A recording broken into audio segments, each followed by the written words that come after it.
He had a kid last week. Did he? Yeah. Who did? Badly drawn boy. Oh, right, okay. Badly drawn little boy, he's going to call it. Isn't he? Brilliant, Rick. Yeah. Well done. It's a sort of satire. I'd like to see that as a headline in a Stand tabloid. and deliver, oi, oi, money, all your life. Oh. Now, going on. Oh, Carl, can we don't explain why panic. that's funny? Don't panic, Carl. I'm a professional. Don't worry. What's your concern, Carl? What's your concern? Nothing. Tell us. No. You can say. I can't. You can. This is so unprofessional. It's what? What have we done? What, talking about wool? Right. Come on, Carl, what's the problem? What's the problem? You say. He's great, and He's so lovely. scared. Come on, Carl, tell us. I don't know all the ins and outs, so I don't want to get into it. What? The thing. No, Well, you look, can, you can't. People are perplexed now. What's the thing, Carl? what's the thing? What are you worried about? Say. Is it an email that's been received by the head of Yeah, XFM? you've got the email open. you can talk about. You can say what it. Okay, let me just without, say. you know. I don't understand it. Please know that under a ruling at the Old Bailey, any reference to Adamant's state of mental illness in any news report will constitute a breach of the ruling and therefore lead to serious action from his lawyers. That's right, and that's true. That's subject we can't talk about that. You can play his records and Sing his classic songs. Sing songs. Yeah, well, it's best just to leave it, isn't it? Yeah, but that's what Carl was a little bit worried. There's no way I was going to mention that or influence anything, and I totally agree with the law, so don't panic, Carl. That should have never been sent to you. Why? Because it's like, accidents happen. Go on then. When things like that happen, right? You've been told not to mention it. Yeah. And you're like a little kid. Yeah. And once things are in your head, Yeah. it's difficult not to mention it. But I'd say if you didn't know about Churchill, you've learned a bit today. I was also, can people call in to all these you fellas want. taking cocaine? What's I think the- I'm right. what's the It's number? 08700 800 1234. Yeah. Give us a call, XFM 104.9. Did Winston Churchill and various other dignitaries take coke during the war? During the war, staying up for the war effort, the emergency summits and meetings. I think it was. I think it's been documented. I could be wrong, and let me tell you now, it's not happening today. Wow. Pete, you're on there.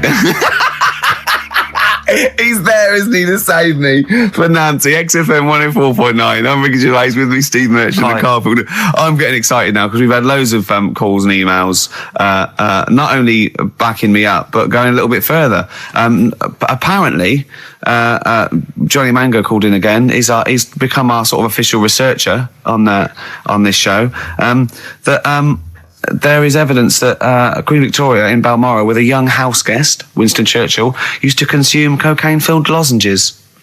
Mm-hmm. So there you go. Also, MDMA was a precursor of sort of ecstasy, a derivative, and that was big in the day, giving soldiers, a little pick-me-up. So it's not so mad, is it? It sort of Winston makes Churchill sense taking cocaine, because is he it? was into his speeches and that, and they say that coke gives you sort of, the balls to stand up and say like... Not that that's a good thing. And No, it's not. No. Definitely not. No. Right? But apparently it makes you confident, doesn't it? So you can stand up and say, we're going to fight them on the beaches. Yeah. And all that, and sound like you mean it. It's exactly, yeah. When he was sort of like, a little bit pissed up with his cigar on, coked off his tits, he wanted to fight. He didn't care where it was. He'd fight on a beach. He didn't care. He didn't care if he got sand in his new trainers. Exactly. He was boozed up. Yeah. You want to fight? yeah. That's why he was coming hard. He was very much. You got to think of him as the Liam Gallagher of his day. Yeah. Oh dear. Bad. Are we allowed to talk about this? I mean, I don't mean in terms of referencing drugs, but are we allowed to? Is this like libelous to Winston Churchill? One, Or you his can't family? libel the dead. Yeah, but Two, can you- it's a is lot that of only it- in America, maybe? I'm asking, and we're not saying. Two, I think you're probably going to do also a fair comment. Three, we say we were joking. Yeah. 4, it's a satire. Yeah. 5, we love him. 5, we're not condoning drugs in any way. 6, this is Dermot O'Leary's show. I didn't have a go at him anyway. I said he's all right. If there's any law against Rasputin, we might be in trouble. Law against you Rasputin. did willfully Rasputin. Yeah. All over You the did airwaves. slag off Russia's greatest love machine. yeah. You didn't shoot him till he was dead, did you? Oh, put some poison into his I'll tell you this, if there's any other historical questions that people want answered, then we're the men. Because really, with the three of us, our knowledge of the fact that the Hindenburg was filled with helium, yeah. the kind of coke habits and various drug habits of Britain's most famous political leader. Yeah. We've got the answers to all of it. New order, here to stay. Sadly, we're not here to stay, Steve. We've only got about 10 more minutes. That's true enough. Yeah? Well, I think that's just time for some interesting facts that Johnny Mango, our researcher from loosecontrol.com, has emailed us. A few familiar ones, favourite ones of yours, I think. Go on. Any ones I don't know, though? I think you know this one, don't you? A pig's orgasm lasts for 30 minutes. I know. And a pig can't actually look directly up. Wouldn't have thought so after 30 minutes of coming. No, absolutely. Then you can be careful here. That's incredible. Remember what happened to Tom Bins? Go on. Humans and dolphins are the only species that have sex for pleasure. Bonobos do as well. They've rediscovered, which is a bonobo. What's a bonobo? A chimpanzee, like a chimpanzee. Right. So, yeah. So it's 3 now. Can't believe dolphins are getting. They're 3. They're all at it now. Dolphins get Yeah. Polar bears are left-handed. Yeah. So, yeah. I don't quite know how they work that out. Did they give them spelling tests or writing tests? Oh yeah, they probably just do it. It's probably the paw they use to hide up the black nose during a hunt.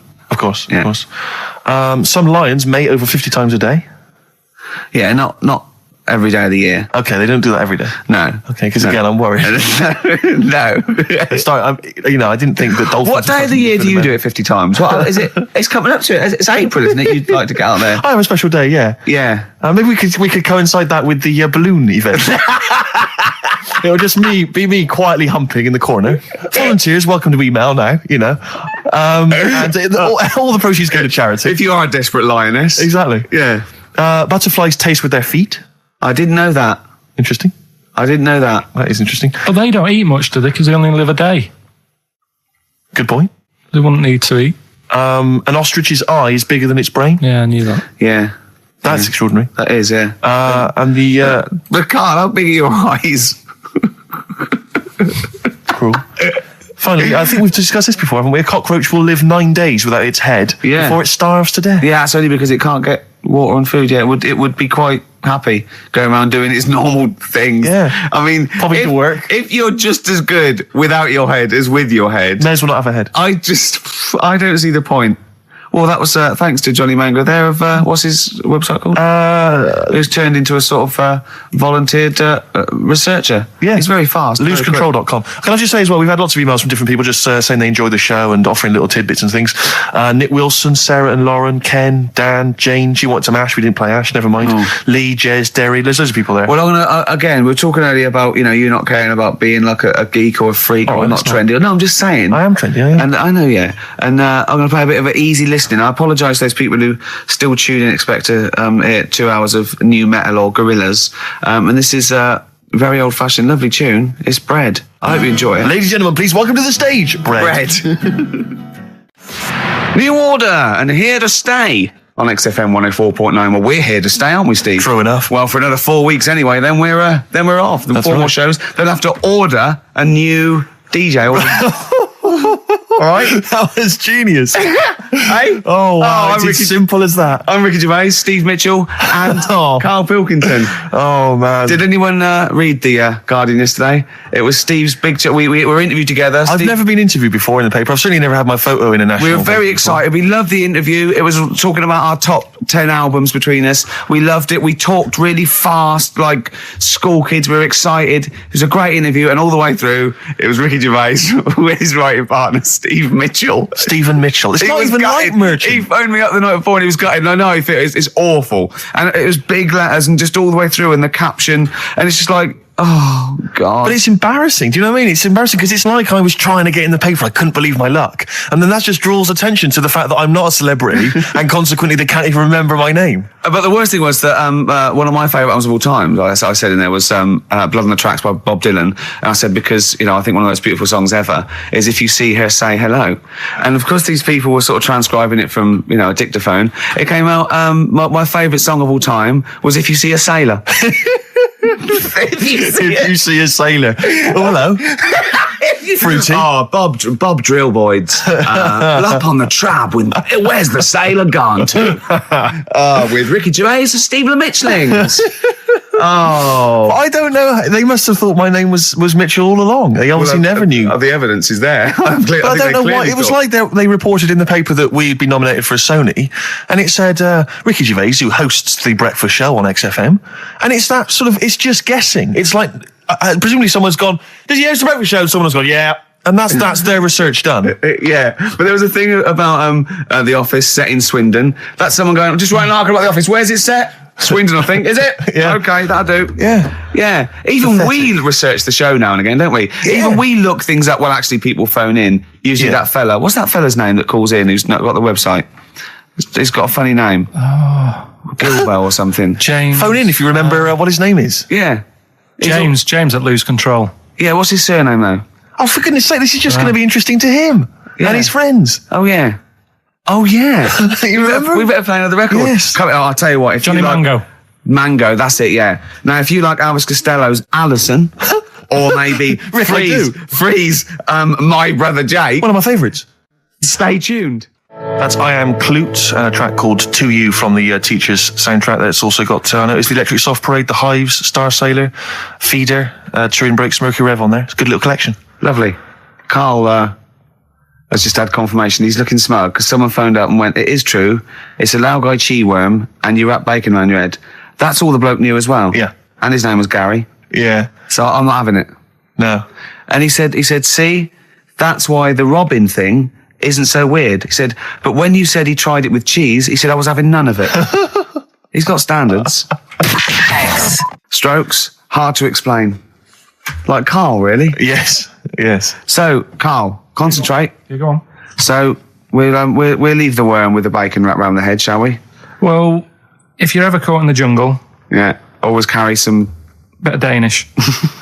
Good advice. Lovely.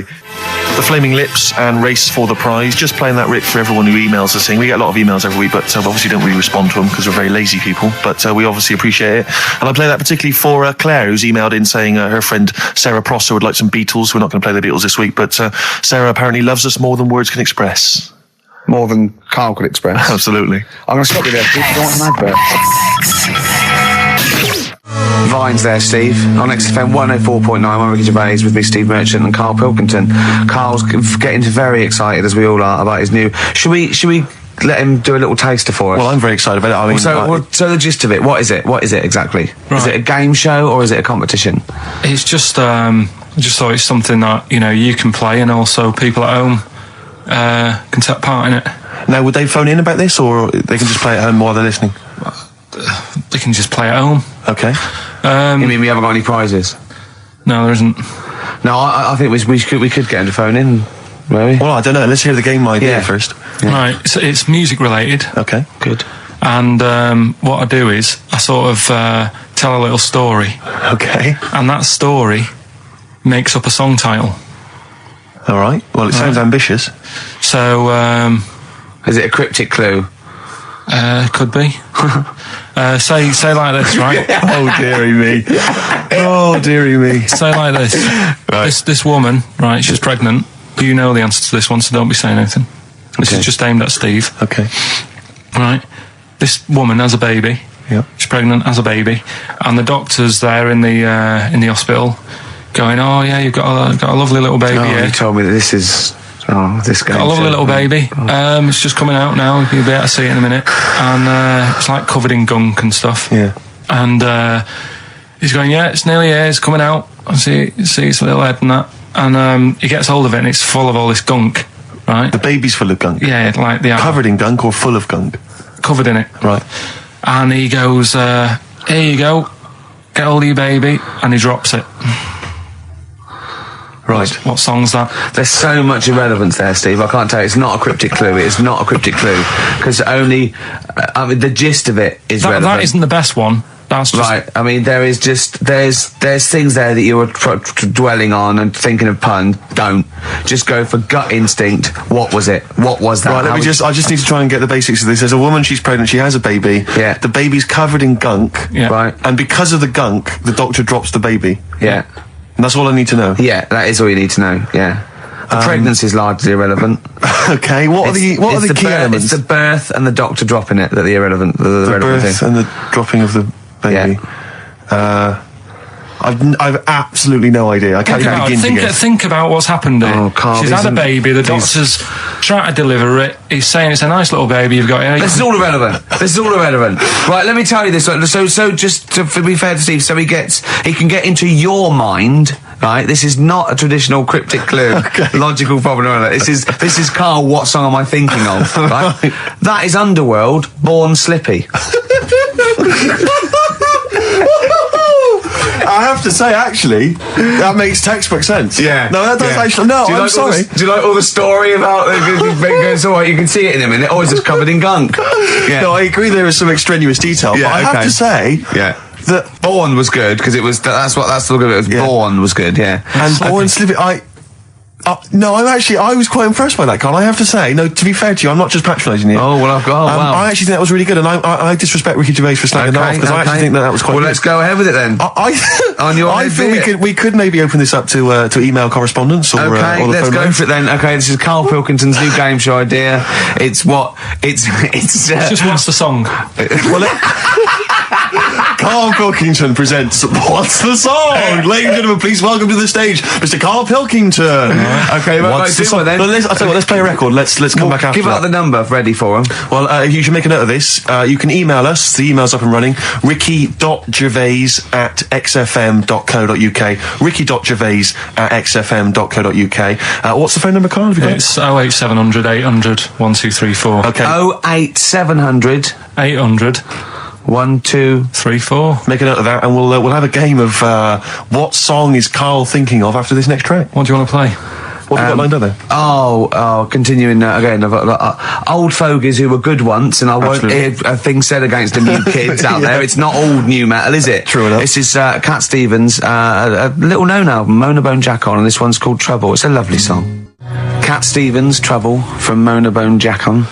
On XFM 104.9, playing some new songs, playing some old songs. True enough. Playing some old games, some chit-chat, some tears, some laughter, and Karl Pilkington with his brand new show, What's the Song? What song am I thinking? No, I mean... You're nervous about this, aren't you, Rick? I am. You're worried. Well, because I've heard some of these clues before, and they're ramblings. Sometimes they're close to ramblings of a fool.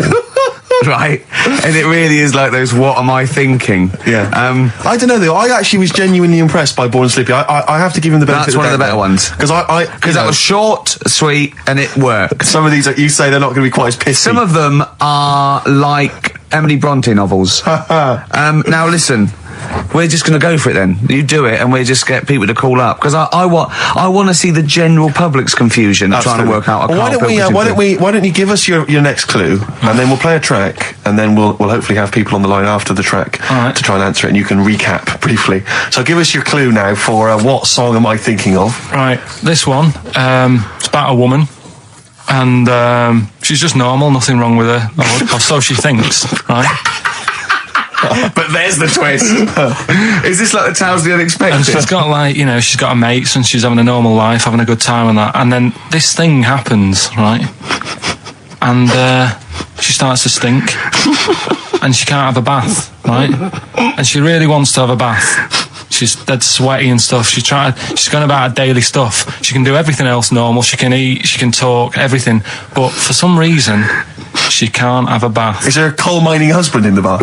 Yeah. Is this Born Stinky? She can't have a bath. So a woman can't have a bath? Yeah. Or a shower. She can't. Okay, leave it there, Rick. Don't try and guess. It's not for us to guess. The general public can phone up and ask questions. So I just go for it. I'm not sure they can they? I think so. Otherwise, we don't want just people just phoning up and getting I'll tell you what about this? Why don't they can ask one question? Yeah. They can ask one question of Carl, then they have to make a guess. Okay. 08700 800 1234. Have we got someone on the line now? We'll just let's do it. Let's go for one. Let's go for one. This is edgy radio. This is letting Carl stuff. live. Go on. Hello, XFM. Hello, I'm ringing about what's the song? Absolutely. What do you think? Well, I'm going for Dirty Diana.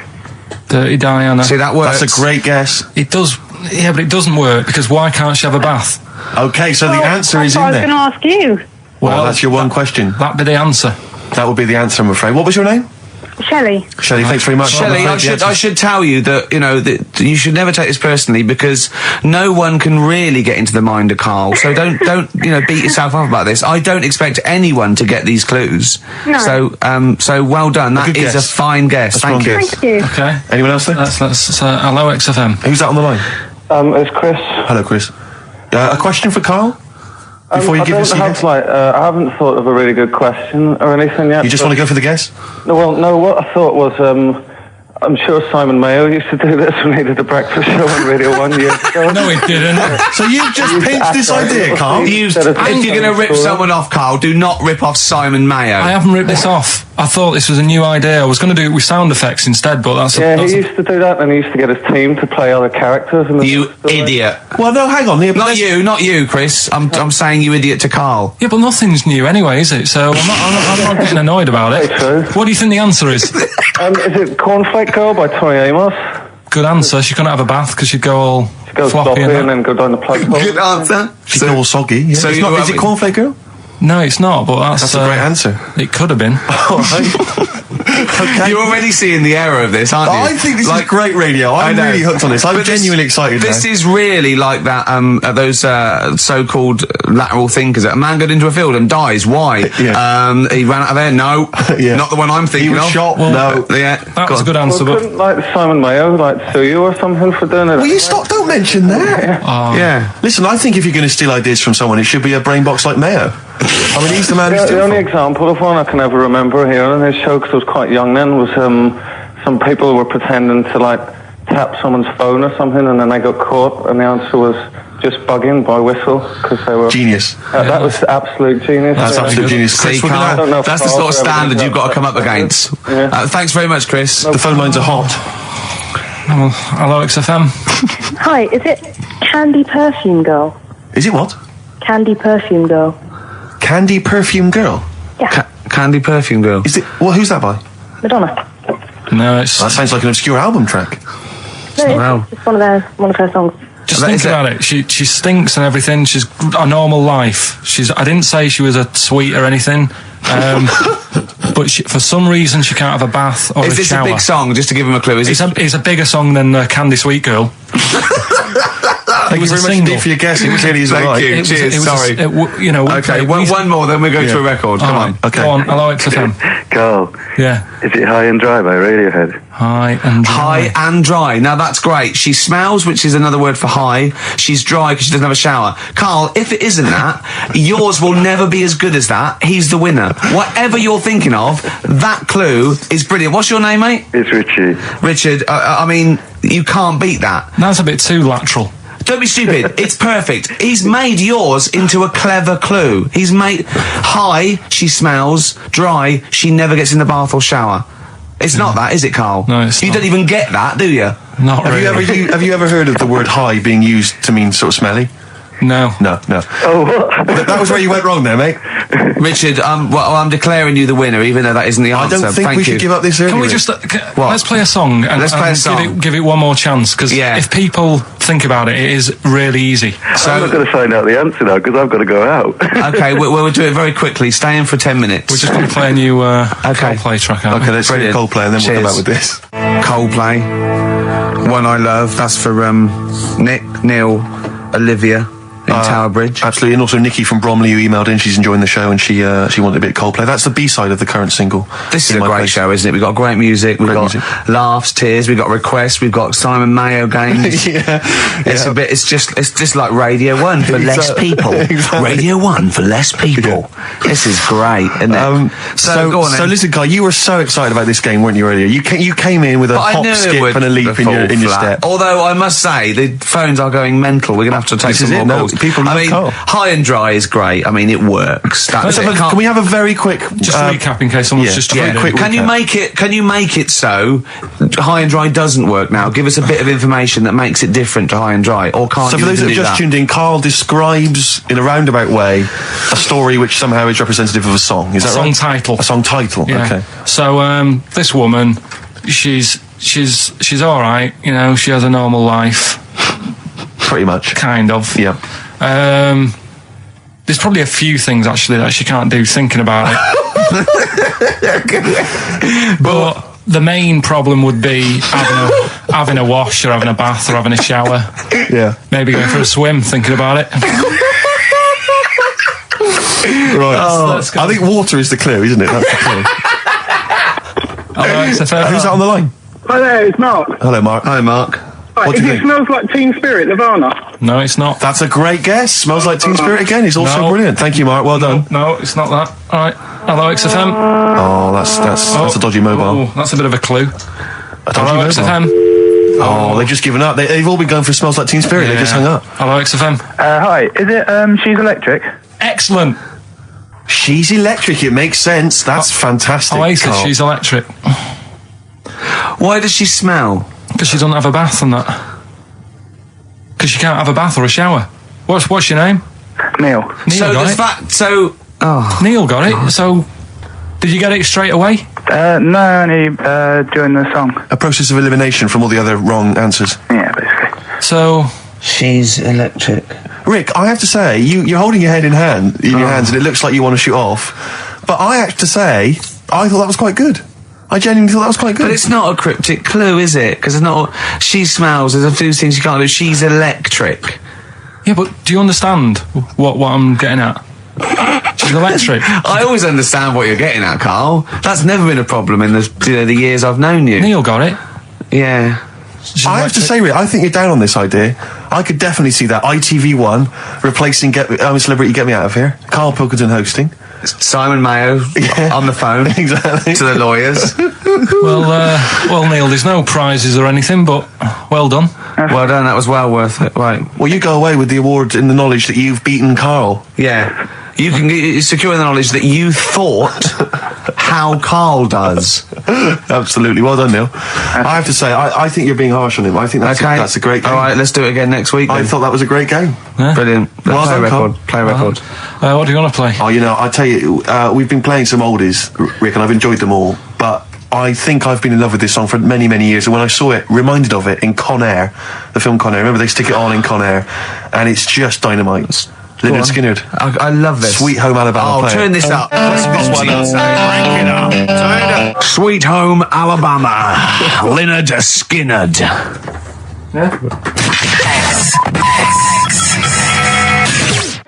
Strange and Beautiful, Aqualung, or as Carl says, Aqualung, on XFM 104.9. Well, it seems that Carl's clue, did go down quite well. Some other people got it. The game show as a whole has been well received. Well, I have to say the email. We've had loads of emails, Rick.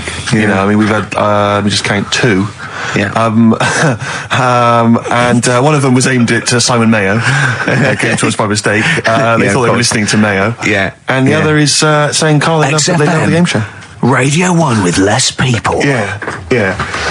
Wow. And so, despite the fact it was a stolen idea, I think we can do it again next week. Just next week, let's rustle up some prizes as well. You're just like your little magpie, aren't you? Thieving shiny ideas from Mayo's nest. Absolutely. Electronic, getting away with it. Nice to hear that again, Rick. Yeah, lovely. Level that. Someone's just... You've had a bit of a result, haven't you? Well, no, there's a guy who's phoned out who said he might be able to sort me out with the Springsteen tickets, so deeply excited about that. But, people don't get complacent.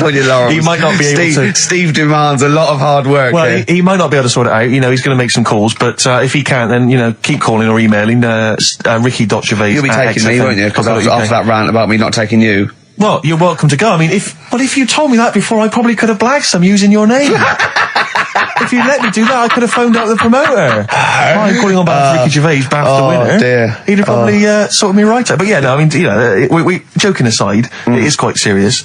And as I say, I don't want to pay through the nose for him. I'm willing to go up to sort of £47. You're not going to believe this, Steve. Go on. He told me Is it this a bargain? No. Do you know I tell you about those lads at school with big heads? Sure, yeah, the big head lads, yeah. Right. And the web feet. Yeah, webbed hands. Webbed hands, was it? They weren't there, were they? They weren't there, but do you know, like Ricky was always saying, they don't exist, they only went to your school, la la la. It was in Habitat, there was only one sat on a sofa. Not one of the lads, but one of the... lad. A big-headed lad. What? Is that like, when you say a big-headed lad, is he like Frank Sidebottom, big head? I mean, is it like... I don't know what this is why, it'd be nice to... You think it's maybe a medical... Well, it'd be nice to, if there's a doctor listening, sure. Right? Yeah, a doctor listening to XFM thinking, I must phone up and fuel Carl's obsession with the deformed. Yeah. No, but it's not really deformed. But it how was just big is the head? Probably, you see, it's weird how it's always kids who I see with it, so I'm wondering whether... They have a full-size head, right? And then when they get older, it works out all right. Like jumpers. My mum used to get me jumpers a size too big, so it'd last a year. So I'm just wondering if it's the same. So how old are these generally? Are they not like adults? They're like kids. Well, when I was at school there, I was probably about 7, and this kid on And do they have to on wear any Sunday- kind of apparatus to sort of keep their head from kind of, not tipping them over or sort of staying Well, like a upright? I mean, breakneck. well, I'm just worried that the head's kind of too heavy for their body or something in there. No, it's not that big. Right. It's just not right. You kind of go, you sort of do a bit of a double take. Yeah. Like the fringe isn't sort of, just above their eyes. It's quite high up. Sure. That sickens you, obviously. And is it something that repulses you slightly? Do you get No. That'd be cruel. No, sure. But, But it's not cool to discuss it on the radio. Well, it happens, doesn't it? Sure. You know what I mean? Yeah. So, and I'd just like to know what it is. If it's like a water on the head type A thing. water on the head type thing. Like water on the knee. Yeah. But on the Water head. on the head. But, if anyone knows what it is, Yeah. People with big heads. yeah, And it's, okay. it'd be good. Good information. So, what time are we doing? You sure it wasn't perspective? You sure he wasn't sort of leaning forward and he was really tall? So the top of the head looked quite big, but then it went to a little body, but really his body was a lot further away. No, big head. Yeah. Just a big head. Rest of his body, fine. Face, okay. Everything's normal. You weren't looking at him in a kettle. If you wore a hat, it'd be alright. But What do you mean if he wore a hat, he'd be alright? you'd probably just think, oh, it's a big hat. Or something. Yeah, but what sort of hat? So you don't wear like a 10-gallon hat? Yeah, that would go down onto his shoulders with 2 eyes cut in it. Yeah, like something in the Ant Hill mob. Yeah, in Michael Bentine's potty time. Yeah. How would a hat help him? Yeah. Are you sure this wasn't a Diddy man? I'm not being mean, I just want to know what it is. No. Okay. Right. Well, if you are a doctor listening and you want to use your kind of free Saturday, Not the to waste- doctor who phoned the bloke in America and said, "Where do I get blood from?" Sure. Not that doctor, because I assume he's been struck off now. Sure. Give us a call and sort out the whole big head conundrum. What's the number? 08700 800 1234. That's also the number to call if you have Bruce Springsteen tickets available. I will pay up to £47. Don't do it. Go yourself. Don't give them to Steve for cost price. Make a little profit. Oh, come I mean, on, don't Rick, take the seriously, don't mickey. wind me up. You know what I feel. You've already ruined the ballet thing. Don't ruin some more of my But I'll dreams. tell you what, if you do get Steve a ticket, he'll be so grateful that he will spend a bit of money on you, I imagine. Exactly. You'll buy the tickets and, give him something pretty special because you're earning now and, Yeah. So let me discuss that with them, Rick. I mean, let's not make any promises.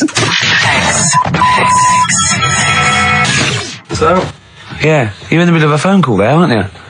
Is that poor bloke still on the line? Probably not, no, he's gone. Oh, is he? Yeah, you're in the middle of white, something. white stripes there. Yeah, dead leaves and the dirty ground. Steve, what are you doing? Sorry, mate, I'm just sort of preoccupied with other stuff. I've got the whole Springsteen thing I'm worried about. I've got that playing on my mind. I've never seen Steve so worried. Like, usually he sits there with his head... Rick, I've made promises to people that I can't keep. I promised about 3 different people I'm getting them tickets. Well, it serves Just you making right. some calls, Rick, that's all. I can't believe it. I cannot believe it. Are we doing the game in this hour or what? Oh, we could do. Should we do that? Your game? Well, What was that thing you told me the other day as well? I'm talking about it. People have been phoning up about this. I don't think we should talk about conditions of the mind and brain. well, that woman's put you right. Yeah, shown us it's hydrocephalus. It could be, and all it is that it's totally curable and it's normal life. What they do is it's a baby born with sort of water on the brain, and it comes out. Must hurt a bit in childbirth, and then they just drain it off. It's just full of water. M&M, bit late there, weren't you, Carl? Put your little headphones on. Cleaning out my closet. What are you doing? I've got to stuff her face with toilet paper. Oh. Do the competition. Yeah. Do you know, when we were writing the TV show, I was filming it just for our own amusement, just to sort of, I suppose more as a document, really, so that if there was ever, a court of law that needed evidence of Ricky Gervais's, I don't know what it is, really, sickness, annoyance. He did this for about 2 hours. You see what he's doing now? He's stuffing his face with toilet roll. Yeah. And pushing the lips out so I can just show them teeth. You know, that actually makes me want to be sick. I know. Yeah, so you gag a little bit. Yeah. It's horrible. Good. Well, while Ricky does that, Carl, it's time for your quiz. See, this is what you do if this is on telly. Right, an You have to be example. quiet or you've got to take that toilet paper out of your mouth. Okay. I'm really serious because it's really annoying. Okay. You going to be quiet? Yeah. Right, an example of the game, just in case people didn't hear the launch of it last week. It's a song title. I tell a little story, and that song and that little story is a song, innit? Yeah. Right. So, say for example, What did we do last week? what did we do last week? The woman who... Oh yeah, a woman who really wants to like have a bath because she stinks. Yeah. but she can't because if she had a bath or a shower or a wash or whatever, she'd end up killing herself. Yes. No, you didn't say that. You didn't say she's not killing herself. Well, anyway, as an example, that would be one of the stories. Yeah, and she's the answer, electric. The answer there was she's electric. Yeah, come on She then. couldn't have a shower because she would have ended up killing herself. Yeah. Right? So this week's then, and don't say it if you know it, because the idea is that people can follow up, right? There's this bloke, and he buys a new house, right? And he's well happy with it. His girlfriend moves in with him and stuff, and she says, right, let's clean it up a bit. Yeah. And, straight away it'll be worth more money. Good idea. So he says, right, you do the kitchen and I'll do upstairs and that.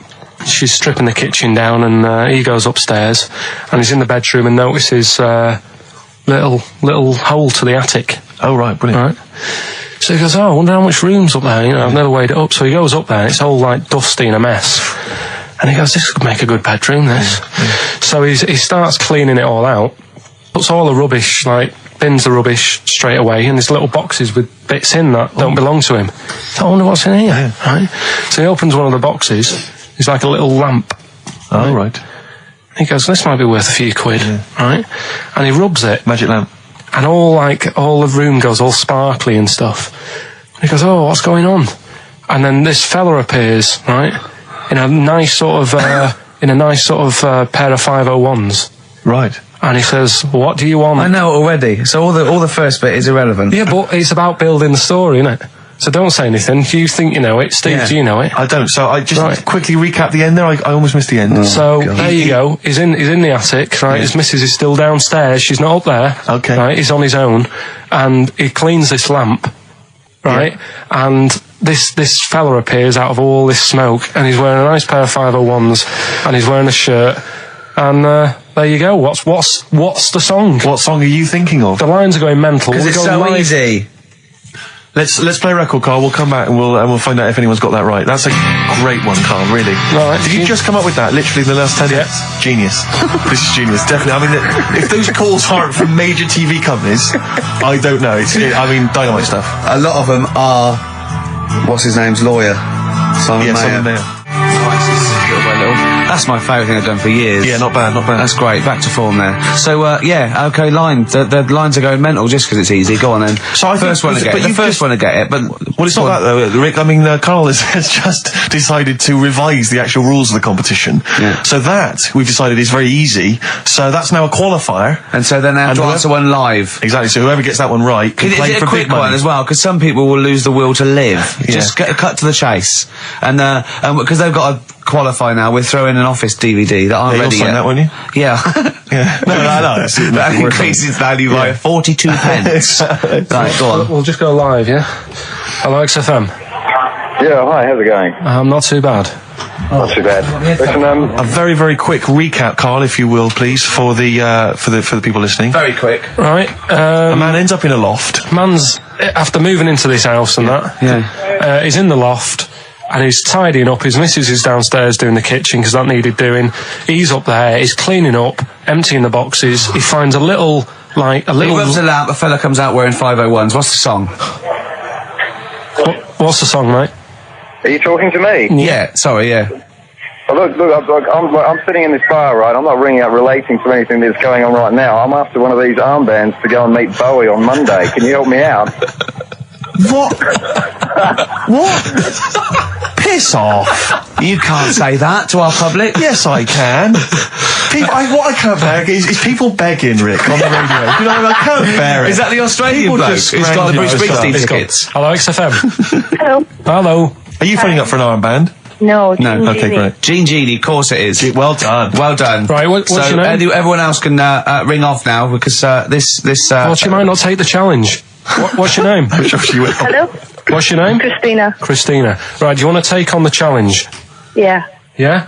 Oh, Right, So this is for. She's already won a couple of CDs. This is for the Office DVD. Right. Okay. Signed by Ricky Gervais. Right.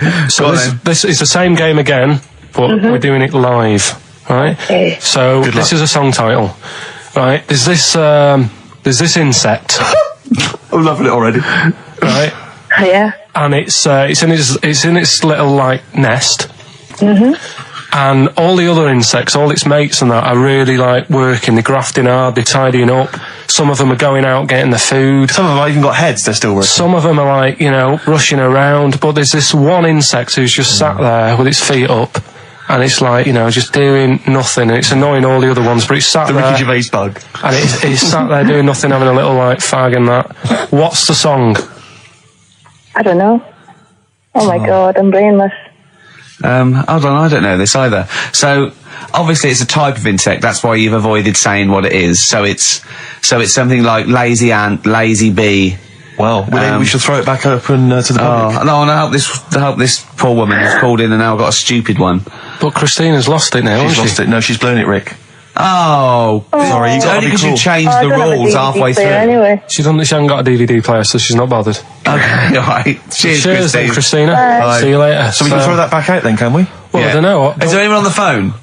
Yeah, go on, take the next person. So what was it? There was some bugs. There was a bug, and one of them wasn't doing any work. Loads of them are working really hard. Sure. This one's just sat there doing nothing, I hate that annoying them sort all, of right? So, XFM. God. Hello. I'm glad to say it's in Karl Pilkington's mind. I like him. Hello, XFM. I like him. Hello? Hello. Oh yeah, is it Animal Nitro by Suede? No, it's not. Good answer. No. Good answer. Is it a good answer? That doesn't make any sense, does it? It does, it? Oh no, like Carl does. Yeah. Hello, Yeah. XFM. Hello? Hello. Is it Ichiku Park? No. Ichiku Park. Bugs are a bit shit, no. Yeah, sure. I think they're stabbing in the dark. They're starting to think like Carl, which I like. Go on, next one. Hello, XFM. Is it Scratch Pervert? No, it's not. Scratch pervert. She's come out of nowhere there. It's good. It's something to do with lazy bug or lazy ant or Hello, lazy XFM. bee. Hello? Hello.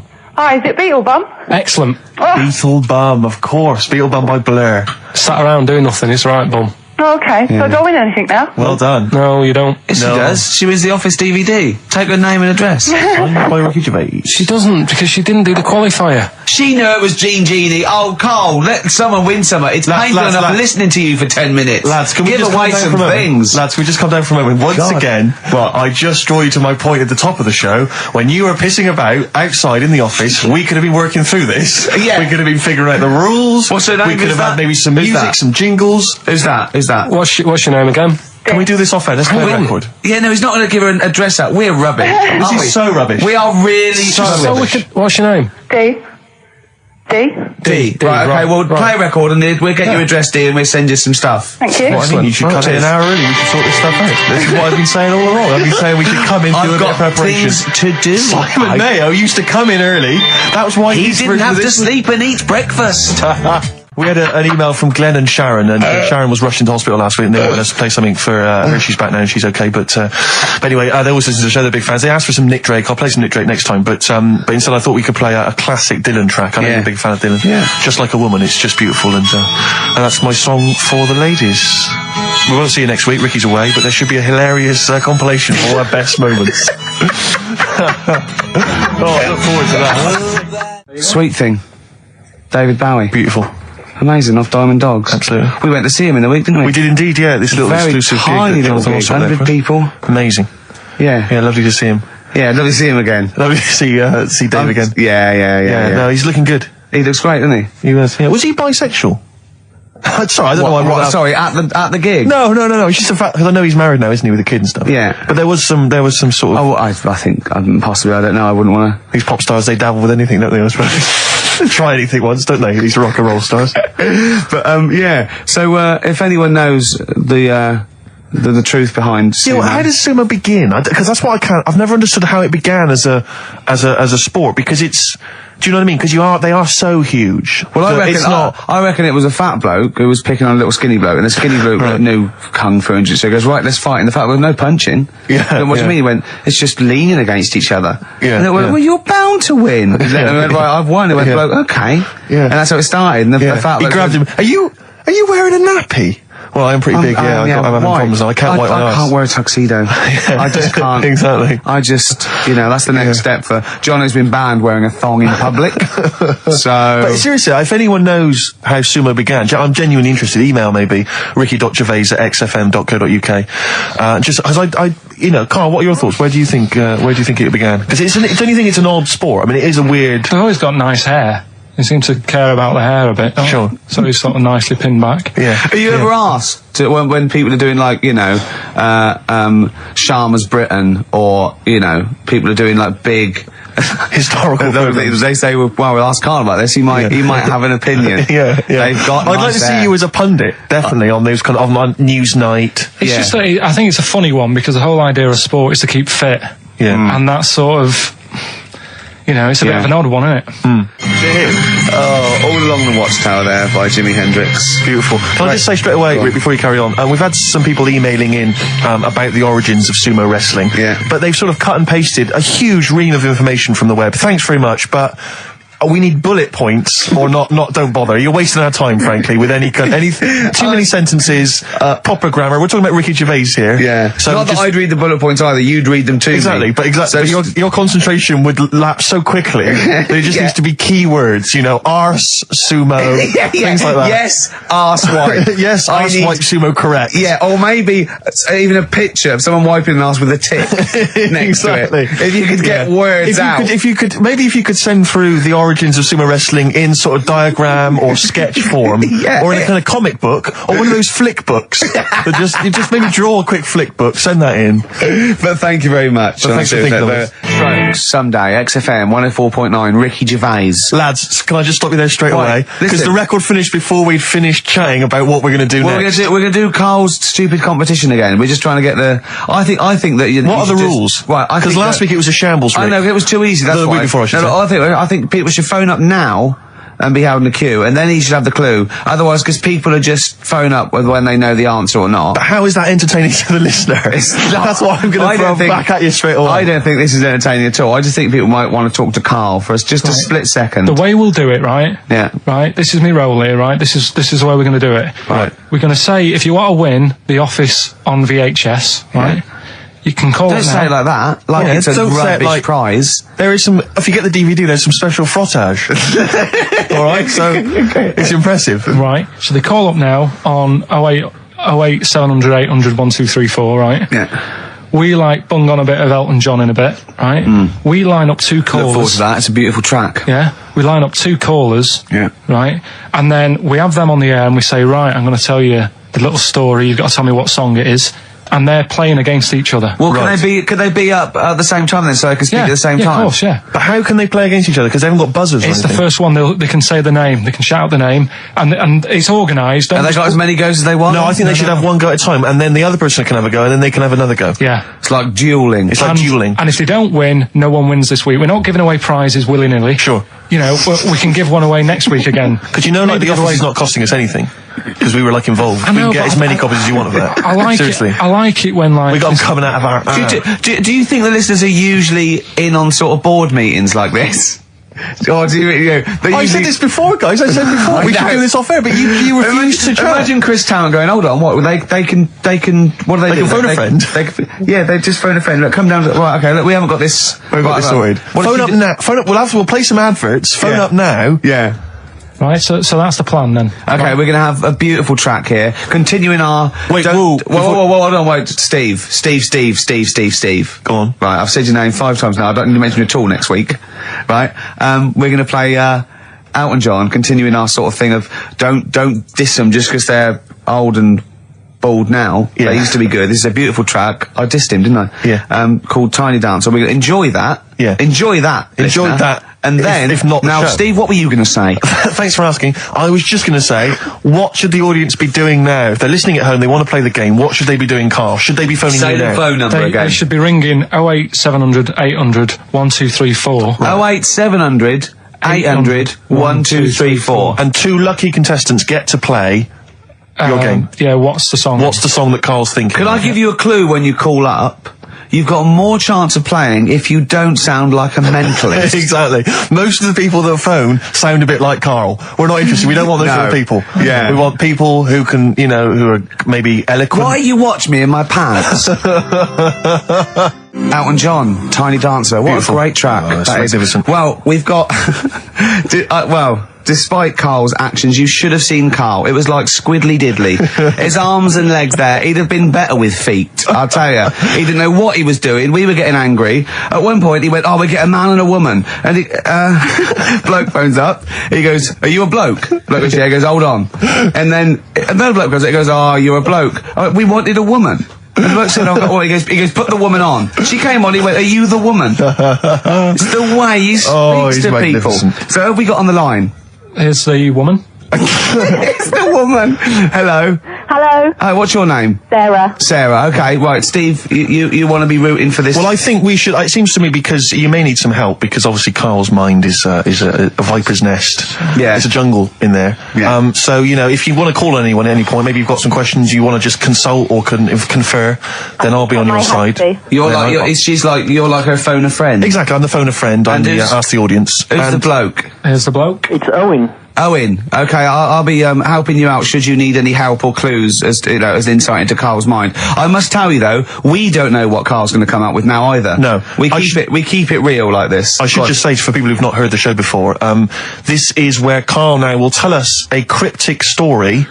And basically, hidden within that will be a clue to the title of a song. I say cryptic. It's Gobbledygook. Yeah. Nonsense. So okay then, just to find out who goes first, my lad or your girl, I'm going to toss a coin in my head. Okay. So who can guess? Well, ladies first. Okay, what was your name again? Sorry. Sarah. Sarah. Okay. So, Sarah, heads or tails? Heads or tails? Tails. No.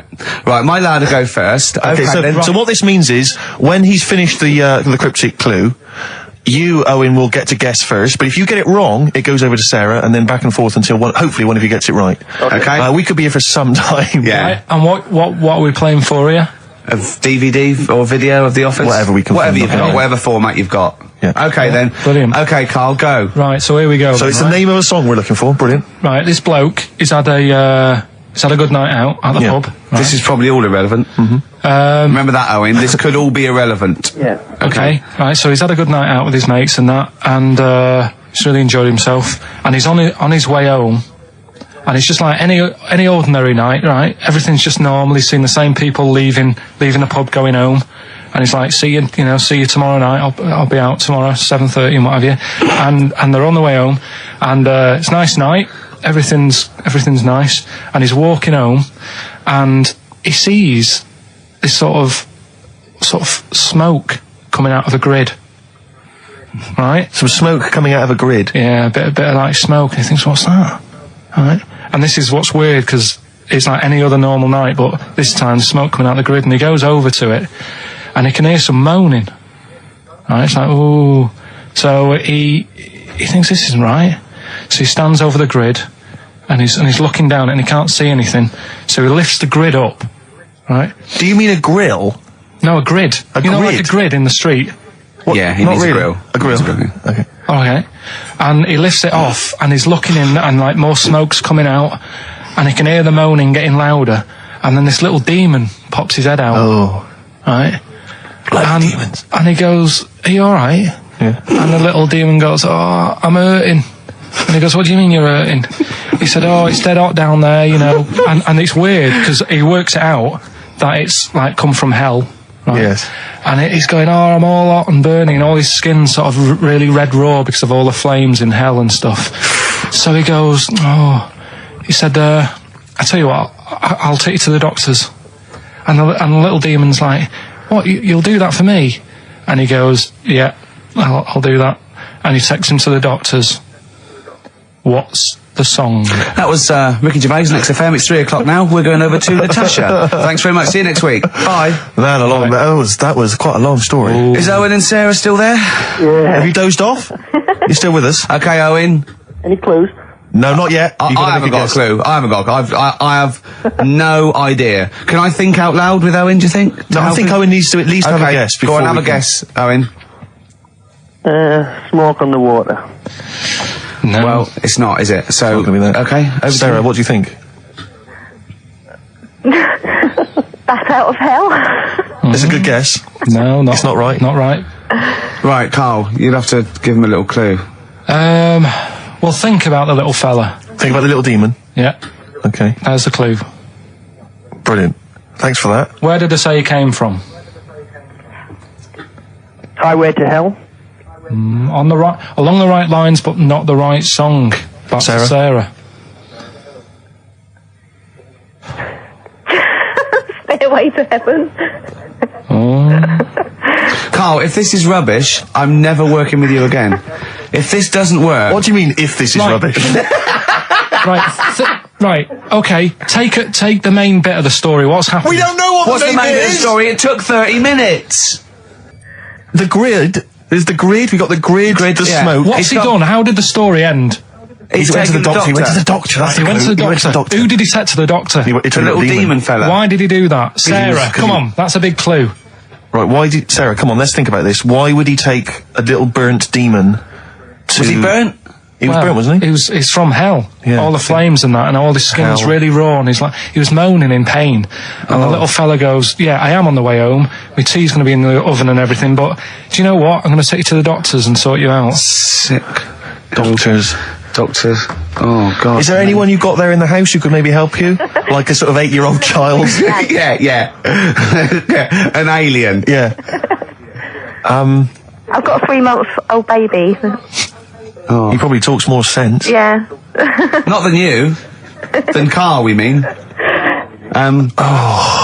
Right. Right, I'll tell you what, let's play a record. But Let's all have a chat. These poor people have got lives. Sure. They've Oh, got yeah, like this- we haven't. No, but I know, Carl, this is... There's so many things I could be doing instead of this, Rick. I know, but Carl, We'll play some ads, right? and they come can't back. stay on the line They've for... got 3 minutes. They're playing for a video here.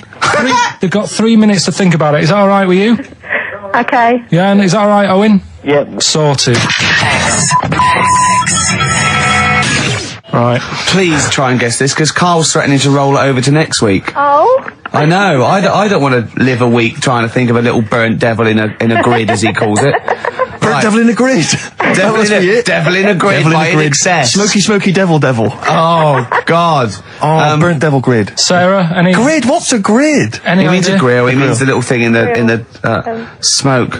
Burn. Smoke on the water. Barbecue to doctor. Burnt. Doctor. Owen, any ideas? Devil Without a Cause by Kid Rock. No.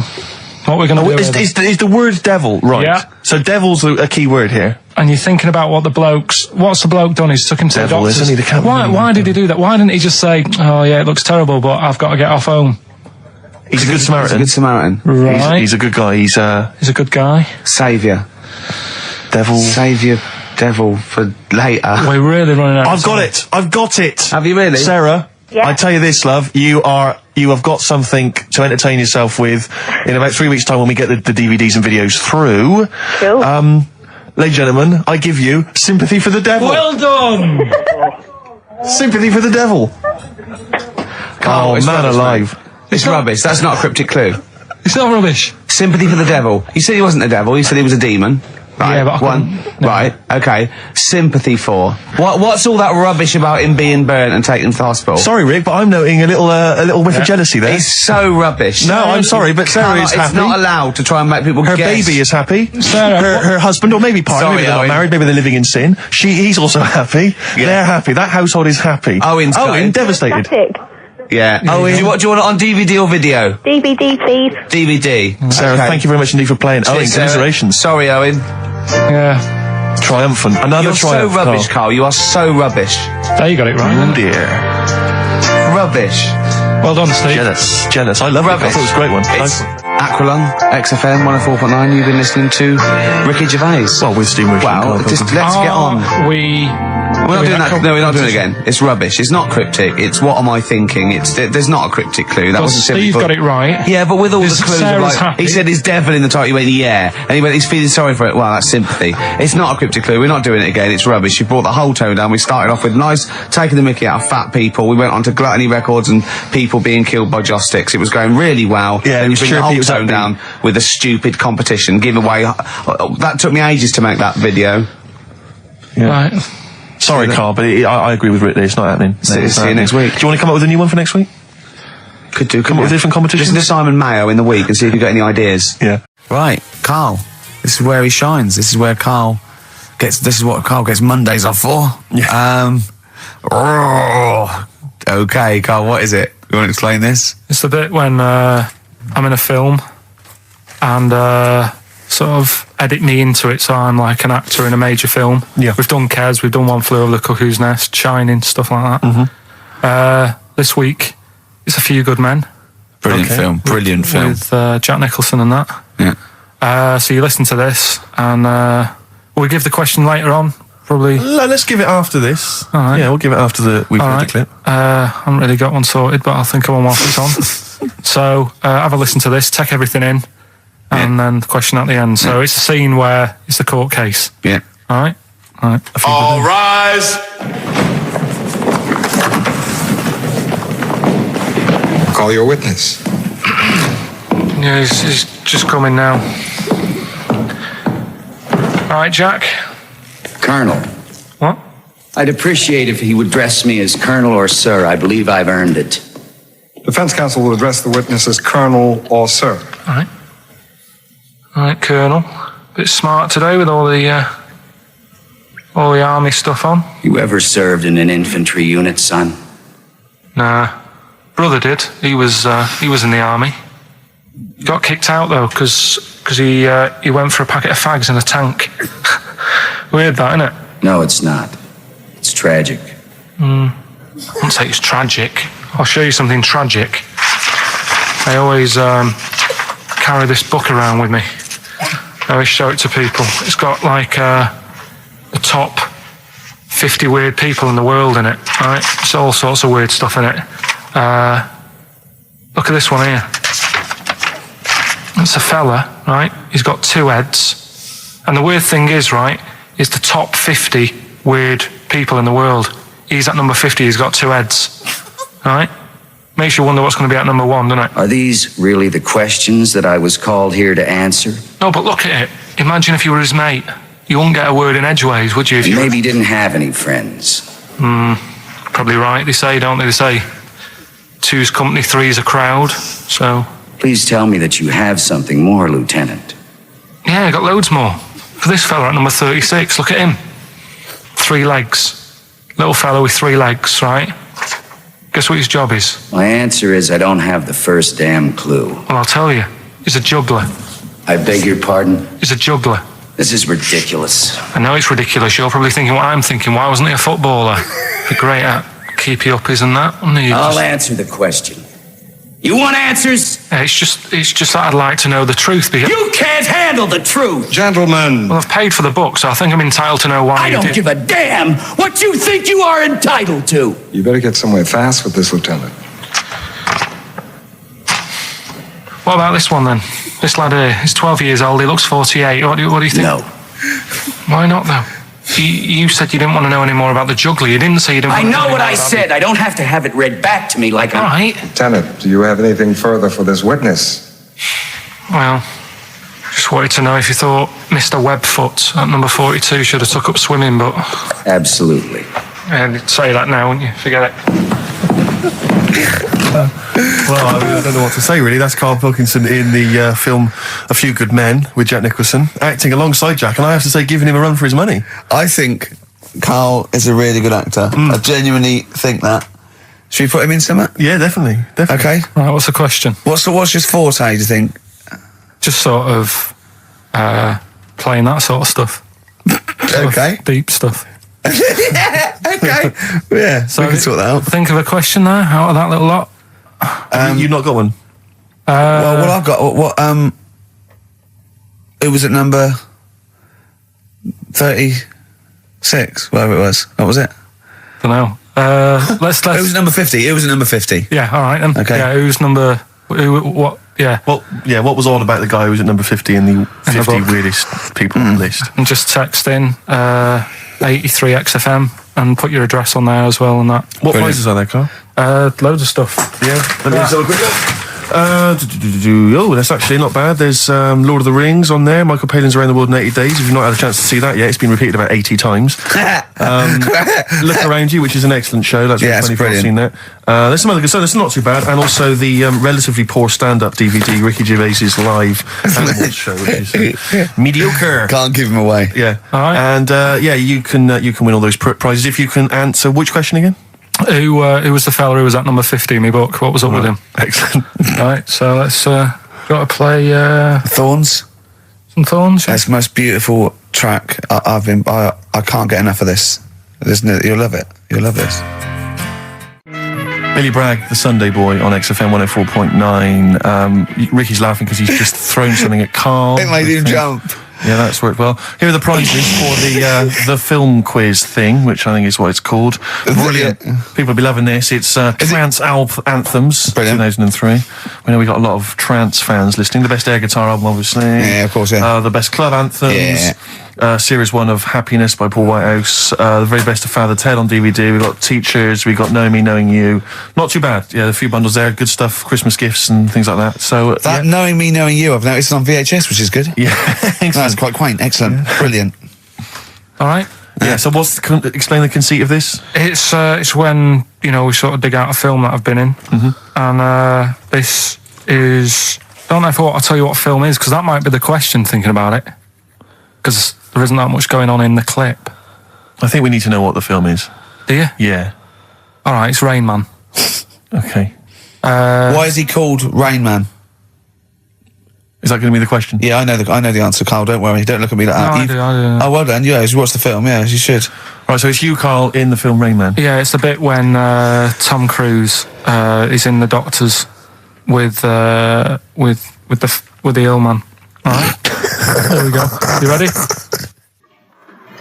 Well, I'm not a psychiatrist, but I do know that his brain doesn't work like other people. Wait, I am sat here. Don't go talking about me like I'm some sort of div kid. Got a good brain. Works well. It stores all sorts of information and stuff, doesn't it, Tom? He remembers things, little things sometimes. Well, don't say like that, little things, as if it's stuff that isn't important. Are you good with numbers? The doctor's asking you a question. Yeah, I know. I'm just thinking. Good with numbers. It depends. Not that good at maths, but I remember facts that have got numbers in them. Like I know that 1 person in 2 billion will live to be 116 or over. Right? Weird thing is a lot of them are Chinese, so sort of makes you wonder if they're lying. I'm afraid I don't understand what you're talking about. What do you mean you don't understand? It's not. All right. Here's an easier one for you then. Goldfish have better memories than people think. He's right. He's right? Yeah. See? There you go. Goldfish related. Oldest goldfish in the world was 41. No. Yeah. Funny thing is there, if it was a goldfish with a dodgy memory, could have been older. Could have been, pushing 45. So. That's amazing. That is amazing. He should work for NASA or something like that. Well, wouldn't go that far. They're the sort of things that I like reading about. I've got that big book there. It's full of Did you read all this? Yeah, don't... You read all these stories that are in this book. Don't bother touching it. Maybe you better put it back. Give it back. Get off. Okay, no, Ray, take it easy. I'm not gonna... I won't touch anything else, Ray. Come on. It's okay, Ray. It's okay. Come on. Can I ask you something else, Raymond? No. Well, you've annoyed me now. You've kept coming here saying I'm daft and that and messing with my book. Just go, will you? Excuse me. Were they messing with your big book of freaky facts? Yeah, that's out of order. Good. Right. So what's the question? Why is he called Rain Man? Yeah? Yeah? Everyone happy with that question?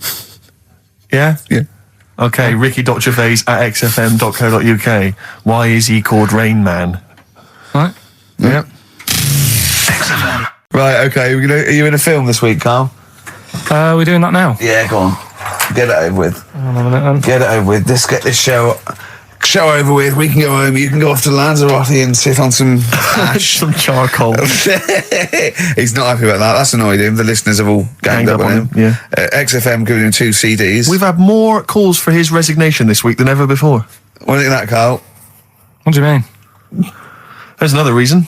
Do you know what I mean, though? Because he's grumpy, he's not just giving it, he goes, well, I can't help it, can I? I don't want it. You're being paid well to do a job. People have tuned in to be entertained, to have good songs. Me and Steve are working I'm pressing here. the buttons. I'm paid to press the buttons. That's what I'm doing. Has every CD started on time? Then why would they give you Monday off if you just paid to press the buttons? Don't get every other Monday off, do I? So have you stopped doing that now, have you? Well, yeah. Why? Because there's work to do in that. But I'm not moaning about it. Let's get on with it. Right, Scrooge, right, is the film that I'm in. Thought I'd do a Christmassy one. Okay. Right? Yeah. So get people in the Christmas mood and that. Yeah, you have. Yeah, you have got people in the Christmas mood. You're like Santa visiting them. So it's you in the film Scrooge. Yeah. Which version of Scrooge? The old one. Is it? If it's just you moaning with bells, I'll be annoyed. Right, that is essentially Scrooge. yeah. Right, Scrooge, listen to this, and then there's some question at the end, and you can win some stuff and that. Yeah. All right. Yeah.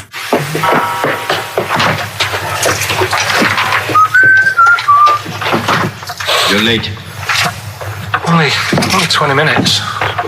What do you mean by coming in here at this time of day? I've just been doing some Christmas shopping, haven't I? Probably do some more shopping on Monday because it's my day off, isn't it? Yes, I know it is. You don't have to tell me. Do you want to see what I've bought Suzanne? No, thank you. I don't mind showing you. It's only a Christmas present, isn't it? Just bought some more condoms. Why? Well, I bought some last year. Got 2 boxes. They all got used, so... I'm very glad to hear it. How much do I pay you? Why are you asking? The presents I buy has got nothing to do with what I earn. Like I say, if I won the lottery, I wouldn't go mental on her. Do you know what I mean? I probably wouldn't even tell her because I think she'd want to travel around the world and all that, and I'm not into that, to be honest, so I'd probably keep it quiet. Why? Well, once you've been around the world, where do you go next year? Each to their own, though, innit? You know what I mean? Well, what do you want? What for Christmas? Not that fussed, really. And you, it's just as well I'm not that fussed, because do you know I do some work at XFM? Do you know what they're giving me for Christmas present? Nothing. No, might as well have been nothing. 2 CDs. That's it. I was well fed up. I'm sure you will. They give you a list of about 30 albums and you get to pick 2 off the list. So I've gone for Kings of Leon album and the best of Bob Marley. Mr. Marley has been dead these 7 years. In fact, he died 7 years ago this very day. Did he? Do you know what sort of donuts Bob Marley likes? It's not my business. No, it's not a proper question. It's an old Peter Kay joke. He likes the ones with jam in. Do you get it? Garlic bread. It's good, isn't it? Excellent. Oh, Carl, well done. Carl in Scrooge there. The only man more mean and depressed generally than Ebenezer Scrooge. Oh, dear. Oh. What's the question, Carl? Well, if people have been listening from the start, right, what albums am I getting? Yeah. Is that good? Mm-hmm. Good, yeah. What albums am I getting from for working for this place for 6 years? All right. Ricky.Gervais at xfm.co.uk. Another big moment here. We've had Rockbusters. We're going to have Carl's film quiz thing, isn't it? Yeah, it's a film quiz thing. I've done Planet of the Apes, right? Because one of the things we did in Lanzarote, went on this tour with sort of 3 northern blokes, and they didn't really know what they were talking about. Joking. You're joking. Northerners not knowing what they're talking about. You're having a laugh. No, they'd obviously sort of not had much luck here, right? And thought, let's go over to Lanzarote, buy some vans, right? Get people in it. We'll do a tour of the island. And whenever someone asks the question, like, what year did the volcano happen? They go, we'll take you to the visitor centres. You can read about it there. So they never actually answered anything, right? So they were useless. But one of the things that they told us was that Planet of the Apes was filmed in Lanzarote. Right, okay. Right? That makes sense. A bit of it. Well, does it? Does it make sense? Well, what do you mean? Well, maybe it was, maybe it wasn't. Okay, anyway. No, I mean, if they wanted to show sort of an Aaron, sort of barren, sort of post-apocalyptic sort of subject, choose where you went on holiday. Yeah. Obviously. Yeah, but when we were there, he took us to this sort of beach, and I said, "Is this where they did it?" And he was like, "Yeah." I said, "What? Right there, yeah." And I watched it, and I couldn't see where I was. Yeah, you know that if you watch a film from 1968 and you've been to the same place, you're not going to feature. You're not going to see you in the back walking along the beach. It's a new one, new Planet of the Apes. Oh, the recent Planet of the Apes. Yeah, that's what they said. Yeah, right. So I thought I'd sort of. Now that sounds a little bit more far-fetched. I'd have thought that was probably a lot in Hollywood. Yeah. Well, anyway, is this the current Planet of the Apes or the old one you've done? Current Planet of the Apes. This is the recent one. All right, there'll be a question at the end of it, so listen on that. Is this entertaining to anyone, this? I mean, just take the last 4 minutes of conversation. But seriously, Rick, who cares? I don't. Do you? No. I don't.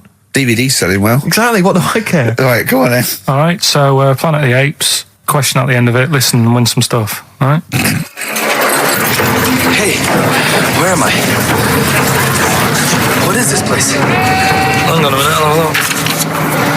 According to the Lanzarote guide, we've been dropped off at the volcano bit. Apparently there's 36 volcanoes here to be seen. I hope you don't mind my saying, but this is a waste of time. I know what you mean. Don't know why they need 36 volcanoes. Just keep one. Fill the rest in. Like a car park or something. Excuse me, guide. Why's the bus dropped us off here? What's so special about this place? Well, according to our holy writings, that is where creation began. Where the Almighty breathed life in the time before time. It's amazing that, isn't it? All this has been stood here for years and years. What about the coffee shop there? Is that old, is it? Well, nothing. You're out to rip us off. I raised about £4 for a coffee there. Always ripping people off. That's what annoys me with these trips. You get us in the middle of nowhere, we die in a thirst. Well, I'm not able to do without. The reason I've come here, I believe this is where they did Planet of the Apes, innit? Love monkeys. Especially the ones in Planet of the Apes, because they talk and that. Talking monkeys can't exist. Joking, aren't you? Of course they can.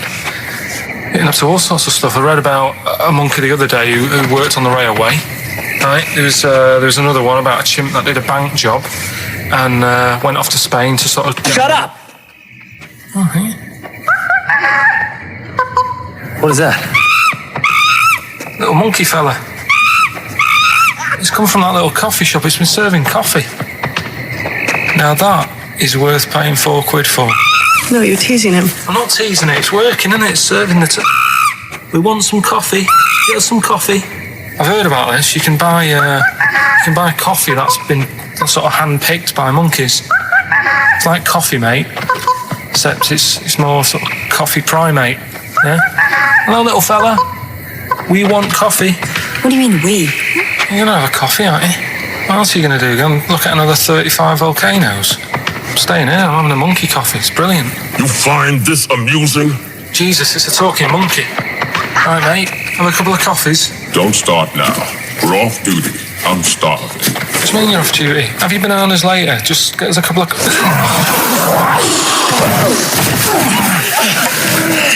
Alright, I understand that you're tired and you've probably been on your hands all day. Just forget the coffee. You go and get some lunch. After you've got some coach, you lazy ass. You damn human!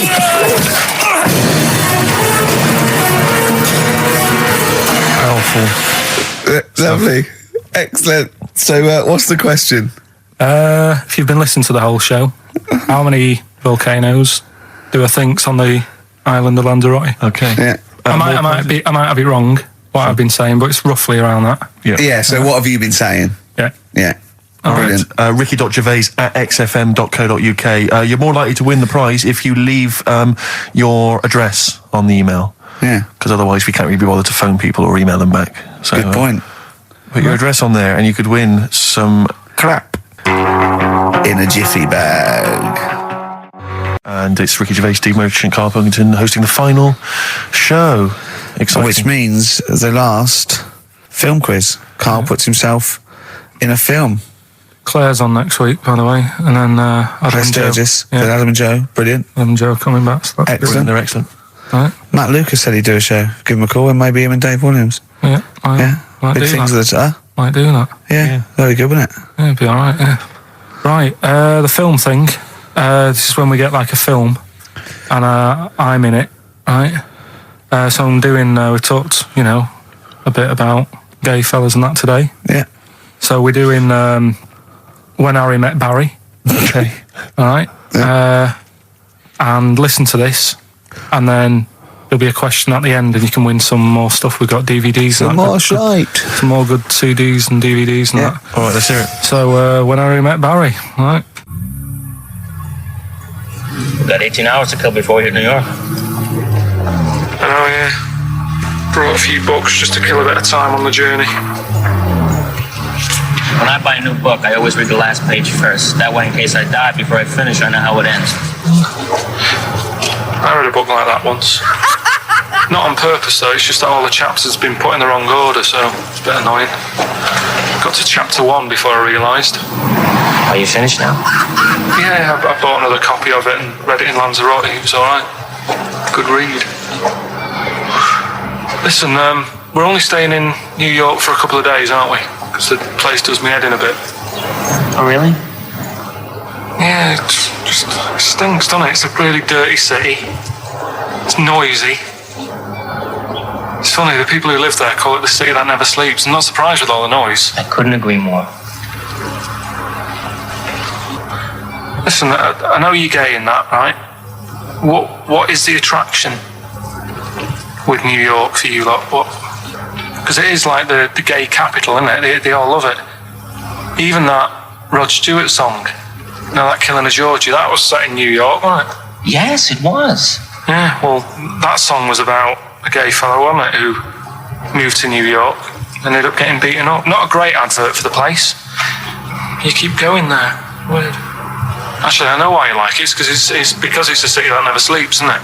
You lot like going out late. You sort of run your life at a different timetable to everyone else. Are you finished now? No, I'm not being funny. I'm just saying. Just don't think you should live your life like that. Why not? Don't start getting angry. I think I'm entitled to throw a little anger your way. Especially when I'm being told how to live my life. Yeah, you're right. It is your life. And that's what I'm saying. Don't be dragging me into it. What? Well, you know I'm not gay, so why did you buy me a butt plug for my birthday? I'm not going to use it. What do you want me to do about it? I take it back, okay? I take it back. Right. Want to spend the night in a motel? No. Why not? Because you're gay and I'm straight, that's why. Why aren't you seeing anyone? Well, I haven't seen Suzanne again. We only split up for a few weeks when she had that funny haircut that made her look like David out of Slade. It's grown again now. She looked weird, didn't she? Well, but forget that. Anyway, don't want to share a bed with you again, not after last time. Oh, geez, what are we supposed to do? This isn't normal, mate. Pull over, forget it. All right. Forget Don't it. you... I don't want to talk about How it. is that Pull over. Just pull over here. Fine, but let's just... There's nothing. I'll get a B&B. And by that, I mean bed and breakfast. Not bum and bollocks, as you call it. Get right? one thing straight. Not interested. See ya.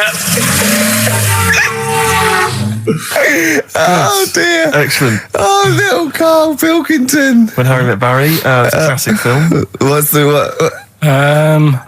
What song was I talking about? That, yeah, we about know. New York What song? and stuff. Yeah, what song? Yeah, okay. Artist will do, or the song title, whatever. Yeah, okay. Email only ricky.gervais@xfm.co.uk. We can squeeze in a tune and then I hope Oh, the monkey final news. monkey news. Oh, what tune have we got? How long is it? 3 minutes. It's a nice one, though. Brilliant. Bit of Amy Man. Fantastic. What have we got now? Right, so we're looking into animals that we get rid of. I've spoken to someone about snails. I've spoken to someone about jellyfish and that. And looking at cockroaches today. She's an expert. She's just not just some random person. No, she works in a museum, a good museum. I said I'd give it a plug. It's the one near Knightsbridge. It's got dinosaurs and that in it. It's worth seeing. Natural History Museum. Yeah. So, not sure. He's not sure. This is what happened.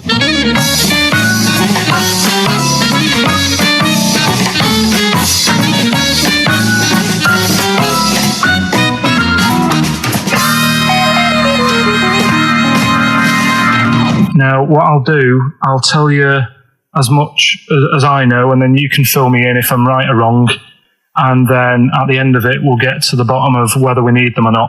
Okay. All right. So first of all, the first thing that I found out is that they have 18 knees.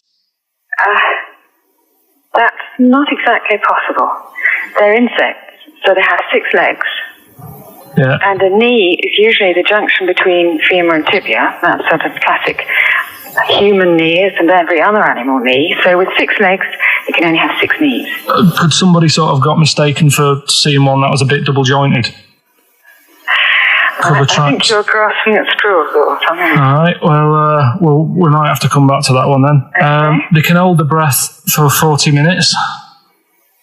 Well, they don't do that because they don't breathe in the same way as us. They breathe through little spiracles, holes down the side of the body. So, no, they're not a very apt simile because the method of breathing is so different. What do you mean? Because insects have a totally different system. They don't have lungs in the way that we do, just breathing through one part of the body. They're actually breathing through every segment of the body all of the time. So even though they've got their mouth shut, they might be able to Their mouth slide. has nothing to do with breathing. So only just feeding. So you see, maybe that's where someone's gone wrong. Someone's got hold of one and sort of taped its mouth up or something and got bored after 40 minutes and said, well, we'll call it Pretty right. unkind thing to do to an insect, even to a cockroach. Yeah, but it's all... Can't do that. Yeah, but No. Pretty unkind thing to do anything, even a cockroach. something else I found out. Yeah. They can live for a week without an head.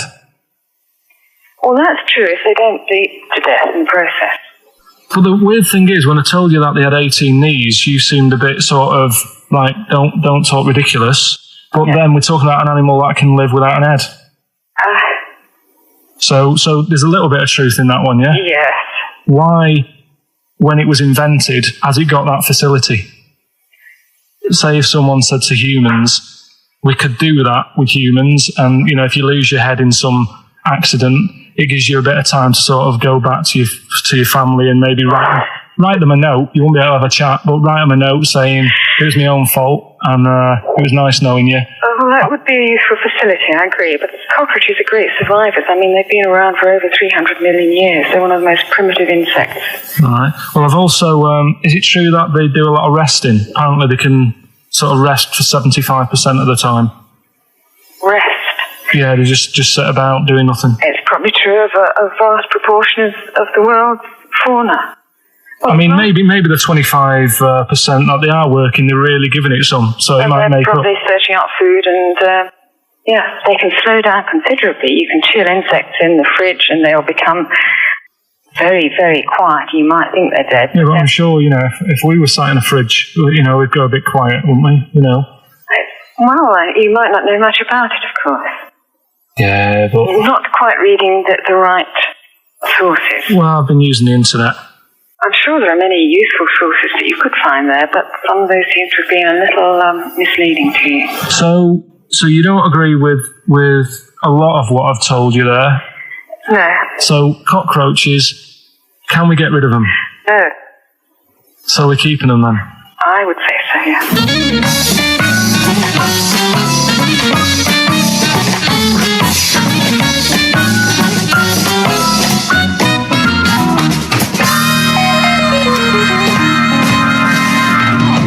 I think we should get her on more often because she sounds like she'd be a bit of an ally, really. Because she knew immediately that you were talking nonsense. She even said, I think you should be more concerned about your sources, which I've been trying to tell you for a year. Right? The fact, I mean 18 knees, where did you get that from? It was on the internet.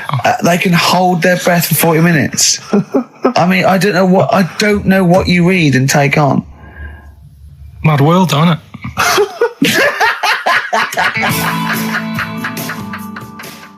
Cheeky freak?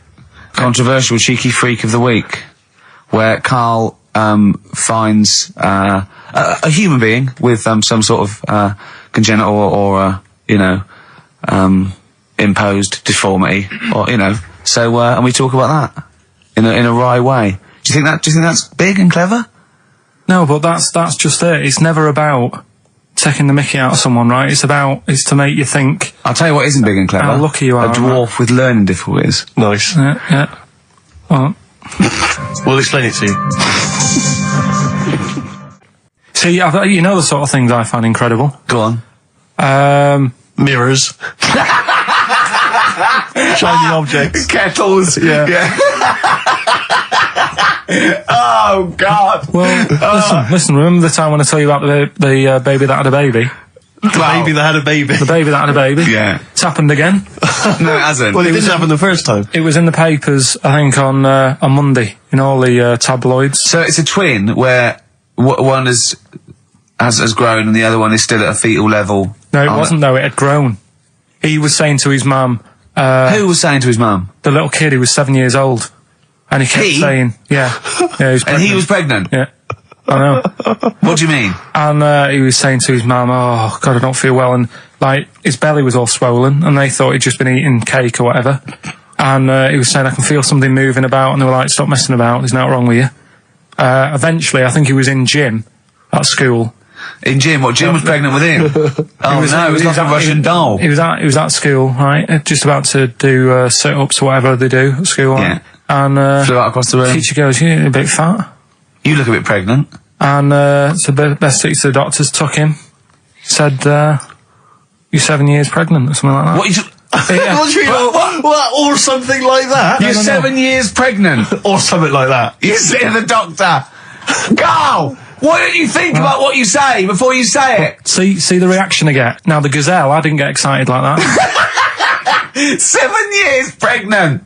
Send it in. If someone's online at the moment, just having a look around, it happened on Monday or Tuesday. Because I told you at the pub quiz, didn't I, Steve? I said to you, I know the baby's had a baby. Yeah. And you were like, yeah, whatever. Well, I just thought you were talking nonsense as ever. Well, we'll find out. You're 7 years pregnant. Yeah. You're a fool. Play a record. Well, we've still got stuff coming up. Monkey news? Rockbusters answers. We'll have to get that out of the way soon, because we've got to get out of it. Have we got a cheeky freak of the week? Yeah. Brilliant. America by Simon and Garfunkel on XFM 104.9. I'm Ricky Gervais, and I understand I'm about to read my words, Steve. Well, once again, there's always someone, and it looks like it's Mike Lamb who has come to Carl's rescue. Lambo's let me down then. Doctors have removed a 4-pound baby boy from the stomach of his 7-year-old twin brother. Yeah. Alan Jan Niamatilev was born with the freak fetus growing inside him. For 7 years, it lived like a parasite until a school doctor became alarmed about Alan Jan's bulging tummy and took him to hospital. Surgeons who gave him a scan operated immediately, unaware that the baby was attached to the boy's blood vessels and still alive. They saved Alan Jan from certain death, but knew the 8-inch fetus was doomed. So there we are. Boy pregnant with his own twin brother by Barbara Davis. That was in the Mirror, apparently. So I've read on, and all the facts are right. They took him to school. The parents didn't realise. And that isn't even this week's Freak of the Week. I mean, you got that for free. You got that. You can have that. That's the free Freak of the Week. Free Freak. That's giveaway. That's like 13.5% extra. Yeah. You know what I mean? That you might get with hairspray or something. So that, I mean, if that's just the throwaway Freak of the Week, there are 2 Freaks of the Weeks there. If those 2 figure, I can't wait to see what the actual Freak of the Week is that people are paying for. Is it incredible, Carl? I'll tell you what, something else you can have for free. Go on. Another sort of freaky thing, right? I was watching this programme in the week. Right? What? I don't know what it was. But it was about, I just saw this little fella on it, right? What do you mean, little fella? He was doing this history thing. Oh. Right? Yeah, I know what you mean. So, is this he's found out that a Viking was a bit like him? Yeah, that's it, yeah. He was boneless or something, or he's... Well, that's the weird thing. What do you think of that, Steve? He's what? He's boneless? No, he was called Harry the Boneless something. Yeah, but you know what you're going to get there, don't you? That's what I mean. I always have a name, Elephant Man, you know. Harry the Boneless. Where is he? You know what I mean? I'm meeting someone, waiter, what's his name? He's called Harry the Boneless. He's over there flapping around. Yeah. Coming to He's over Ramones. there in the bucket having noodles. That's what I mean. But do you reckon you could do that? Do you reckon you could have your bones taken out? Talking to him. He's brilliant. It's like talking to a 5-year-old. I was asking Suzanne when she was watching it, and she was like, "Ask me later."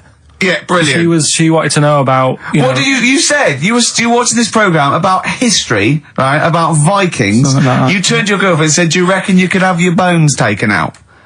Yeah. I love that. I mean, that is why you are my favourite. What do you mean you think you can have your bones taken out? Firstly, why would you have your bones taken out?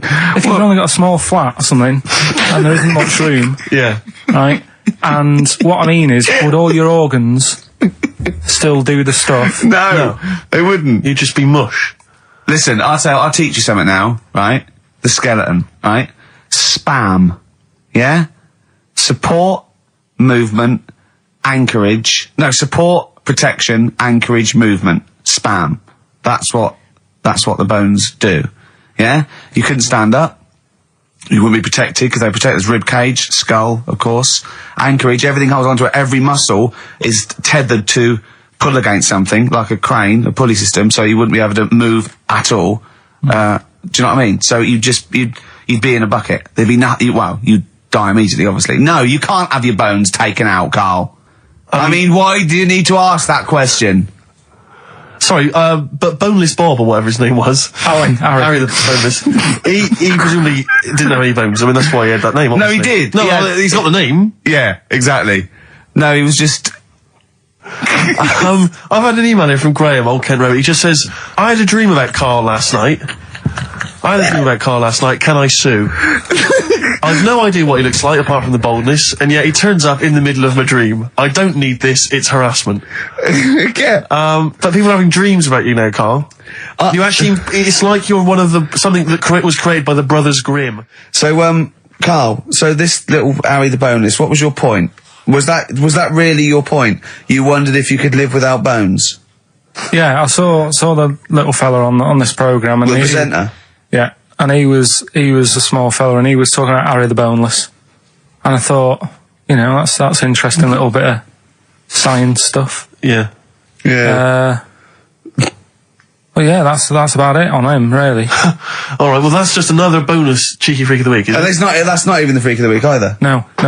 That's still to come. So you've had a pregnant Siamese twin. I know, it's been mad in You've had a boneless fella and another fella talking about him. They're not even involved in freak of the week. No. This is getting mad. Play a record. Let's play a record. Let's have cheeky freak of the week afterwards, shall we? Yeah. Current single from Nick Cave. Can we do monkey news first? I'd rather have a cheeky freak of the week. So, Carl, off you go. Well, we're not going to do freak of the week here, okay? Right? Because we've done quite a bit of that in the last 20 minutes. We've OD'd on freaks, you think? Yeah, sure. We'll just shift it a little bit. Okay. And I keep saying, don't want people to be thinking we're sort of taking the mick out of anyone. No. Right? Because we're not about that. I feel that like I can do a little bit of it because I work with you, Steve. Yeah. Right? Sure. It gives me that right. It's like a care worker. Yeah, I understand. Well, it's like that thing of you can't be homophobic because I've got a couple of gay mates and stuff. Sure. I think it sort of gives me that edge. Yeah. Right? So you're not freakophobic because you work with Steve? No, that's right, yeah. So, yeah. Okay. Well, by that token, I should be able to sort of slag off, the mentally ill. Or at least mentally handicapped. Now there's a term you don't hear very often. In 2003, there was the mentally handicapped. Isn't that what it was? I don't know where to start. But I'd like to apologise for the Lady Diana stuff, the term mentally handicapped, and any inadvertent racism that we may have stumbled over. What's the actual term then? Is it retarded? Right, come on now. Oh, chimpanzee that! Monkey news, earlier than usual. Getting excited because it's this special time of the week where we get to talk about a cheeky freak of the week. Freak of the week's coming up now. Oh, cheeky freak of the week. Right, well, we've had some interesting things we've been looking at. This week, it's about the strangest couple that ever got married.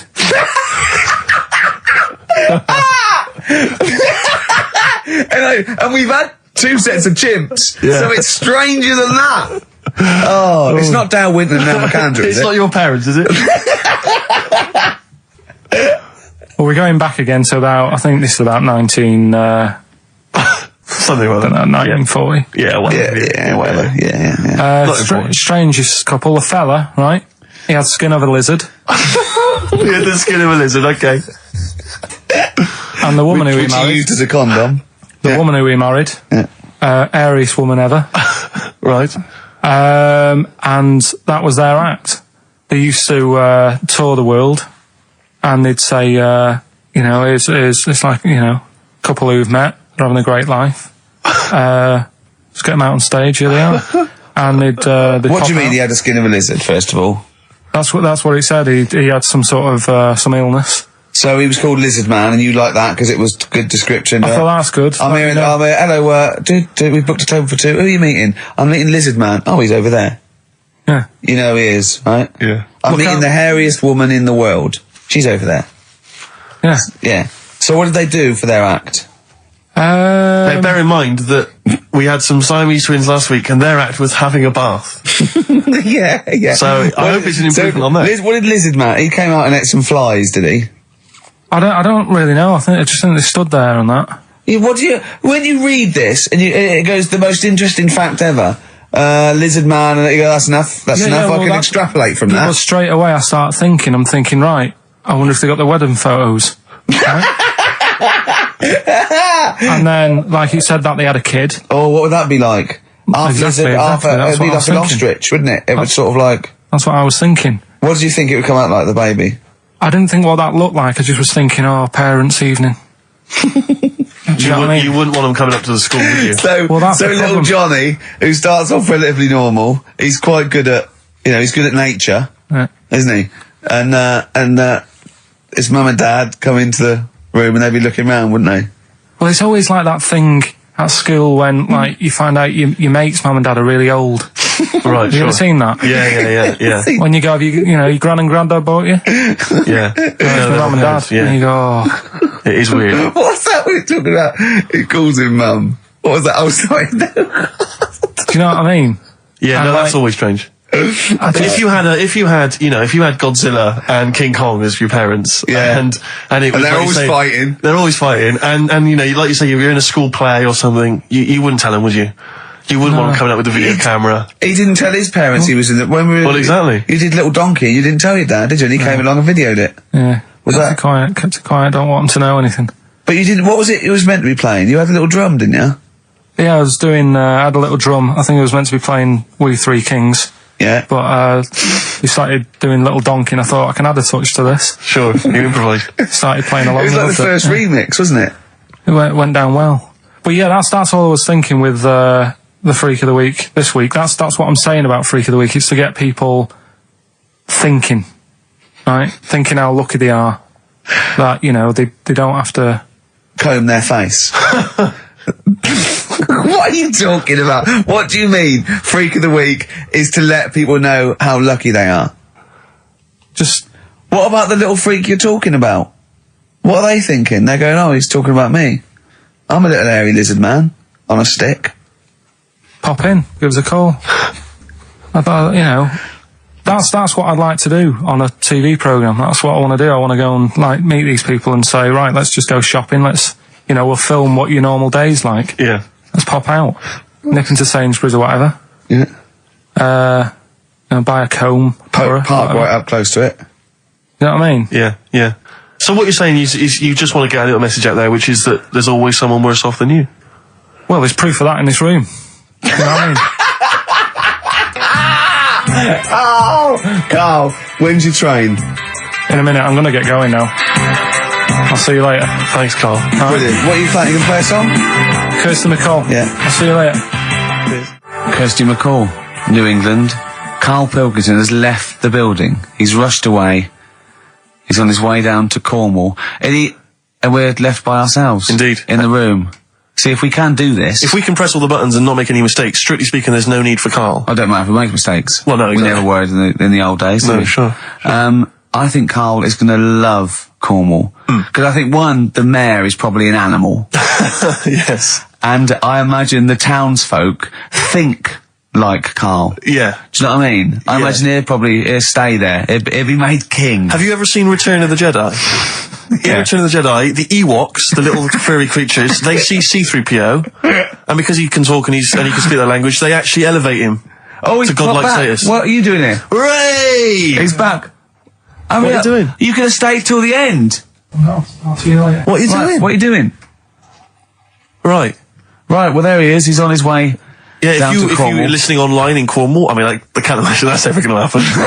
But, you know, on a clothesline with a bean tin at one end and a big bean tin in London. Or if I'm cool in London. Yeah, or if the foil helmet you wear to fend off laser rays from aliens out of space are somehow picking up the show, then Carl's on his way. Look forward to meet the bold one. Because he's got a sort of like, you know, the obligatory sort of red face that would go well down there now. Because I think he's been out in the sun, or he was pre-boiled when he came in. But he's rushing down to Cornwall now, going from Paddington Station. So, you know... If you're in the Paddington Station area, you want to pop down there and sort of wave him off, then do. Yeah. Don't be afraid. That's not a dirty sexual act. Wave him off? Yeah, I'd love to wave him off. Did you have a good holiday, Karl? Yeah, it was alright. It's alright. Went down to Cornwall. Now you're going to the monkey some odd sanctuary. people down there, Steve. Well, don't look at me, I'm not from Cornwall. Well, you're from that sort of area. Well, not really, but never genetically mind. Means. Right. They're weird. Well, you must have slotted right in. What are they weird? What do they look like? Just all sort of odd people. A lot of old people, but not just old, sort of messed up old. What do you mean messed up old? You can't just say that. There was a woman with a funny neck. Okay, in what way was it funny? What did she have a funny neck? If you were writing an essay, you wouldn't say there was this woman with a funny neck. How would you describe it?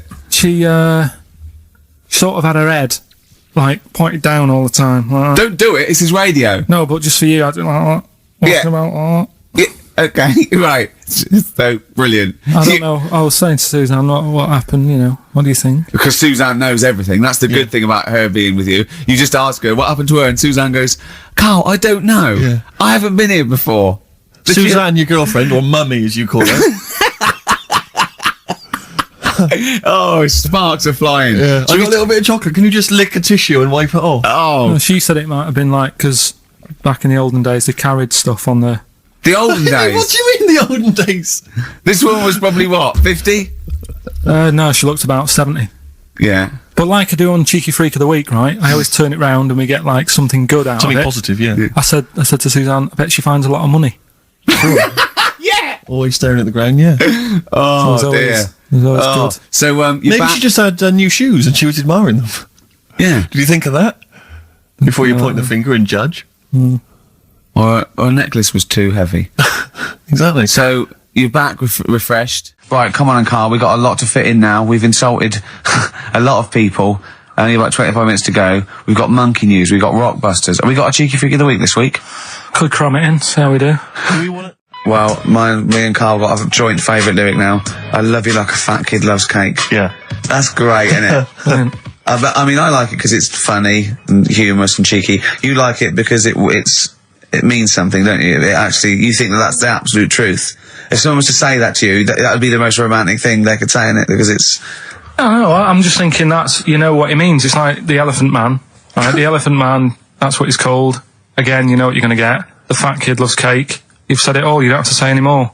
I can't believe it. I'll tell you what made his day the other day. I love it. Jonathan Ross said The Elephant Man is one of the best films ever made. Yeah. Endorsed by a celebrity. I know. Well, by a film buff, really.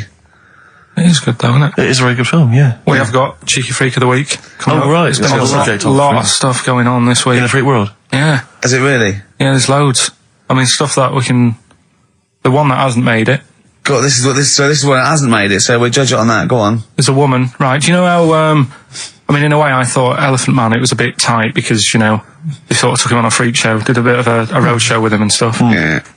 There's some woman, I think she's in India, like now, who, makes a lot of money because she's got 3 legs and, like, 7 toes, stuff. And she was saying, people pay quite a lot of money. Not Swiddy Patel. It's not that much money, like, compared to here, but over there, it's like loads of money. Sure. And all you do is, you go around to her house and you pay this lot of money, and people just go, oh, look at that. Extra leg. Extra leg. Right. It's quite a lot of money in that. So she hasn't even got to go out on the road anymore, like in the old days. No, that's what annoyed me. It's like, well, you could get to them faster. You go and see them if they pay the money. Sure. Oh. But yeah, there's... What she could do is go in and buy a pair of shoes, right? And then nick one on the way out, because they only put one out, don't they? Good idea. So she could get, 3 for the price of 2. Just one of the many perks of having 3 legs. One of having 3 legs. The other one is, keepy uppy. But she'd be good at that. Shouldn't do that. She just stays at home and puts her feet up. But anyway, that's not even Cheeky Freak of the Week. That's coming up later. Oh, brilliant. Steve, you're thinking of taking over as producer, aren't you? Well, I just think it's a shambles. I've asked for Cheeky Freak of the Week, and it appears that Carl's not ready. He's not prepared. No, I can sort of remember it. It's just that I like to have all the information. Contempt for the You've listener. just had a whole bunch of adverts and placebo, and no one's getting ready. We're shouting, we're having a shout and that. Right, do you want to sort yourself out in future? Yeah, that's what we were chatting about. Someone emailed in about they watched the £200 tumour thing, and when it was removed, it was carried away in a wheelbarrow, right? Carl said, what, even when she had it removed, she still carried it round in a wheelbarrow? And he went, I thought it's sort of like she'd become attached to it. You definitely are my favourite thing in the world. It's great. Look at the way he's looking back. But I think they're all the same. The people, I have had more emails about people saying I watched the £200 tumour and I shaved me arse than anything else. When we ask questions about science, we talk, yeah. Nothing. High concept, we talk about political issues. One person emailed in, they said, I tuned into the £200 tumour documentary. It looked disgusting, I couldn't watch for long. What were you expecting? Yeah. They might sing and dance. Do a little show for you. Anyway, these are really your listeners, Carl. Now, I think do you know what I mean? You find your niche, you attract your. I think me and Steve are pretty much just here. I think the people that we had in the early days, Rick, they've long since abandoned us. They jumped ship. They've got jobs. Yeah. They've got jobs. They're out now. They've been released. Exactly. Yeah, they're getting their life back together. Carl, what's the situation with Cheeky Freak? I've got like a couple of bits. Like I say, I haven't got the in-depth stuff that I know. Oh no, because usually it's it's pretty scientific. Exactly. Yeah. Do the jingle. We've come up with a new one, haven't we? Well, the freak, say chic. Cheeky Freak of the Week. Right. Well, couple of bits. I don't know which one to use as the main feature for this week. It's not good, is it? Well, there's been another one born. Little kid. Who one? 4 eyes. Insult. Just a guy who wears glasses. Come on. 4 eyes, 2 noses, 2 mouths. That's weird, isn't it? This bloke, did he also have 2 heads, 2 bodies? Sort of born separately? He wasn't stood next to a mirror? No. It's weird, that, isn't it? That's all you've got. I love that. That's weird. Imagine the doctor said that. Well, Mrs. Parks, kid's got 4 eyes and 2 noses. Weird, isn't it? Any clues? Any clues? So that's it. That's all the information. Well, I'll tell you what, that shouldn't be the main one. Okay, I've answered your question. Like I say, what's the idea of this feature? What do I say all the time? Dunno. I always say, think about it. Think about what that would be like. Okay. What? Giving birth to him? No. Being, I think it's a girl. Being like her. 2 mouths. 4 eyes. What would that be like?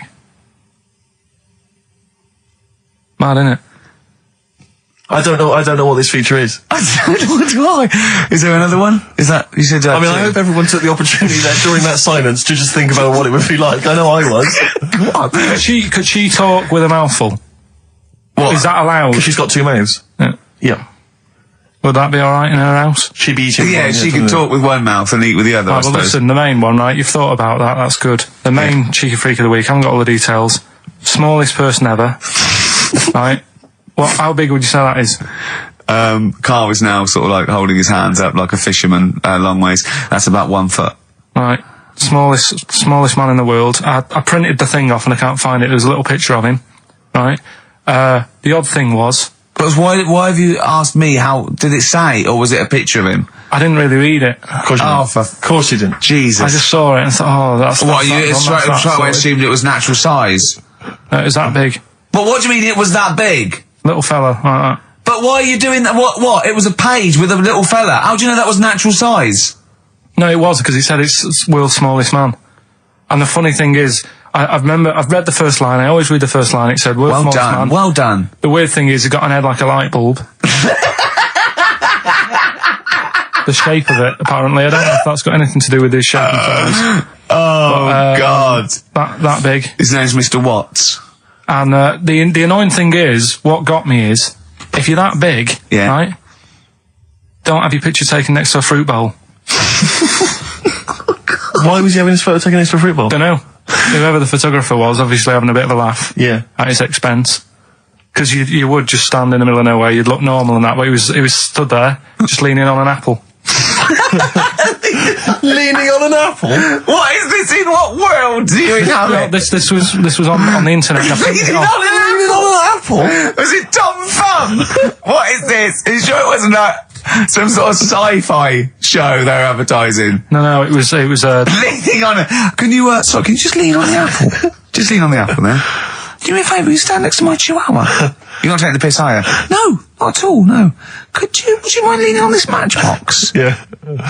Leaning on an apple. And that's what, so he just said, there's the world's smallest man leaning on an apple. Smallest man, said about his head being like a light bulb, I don't know what that meant.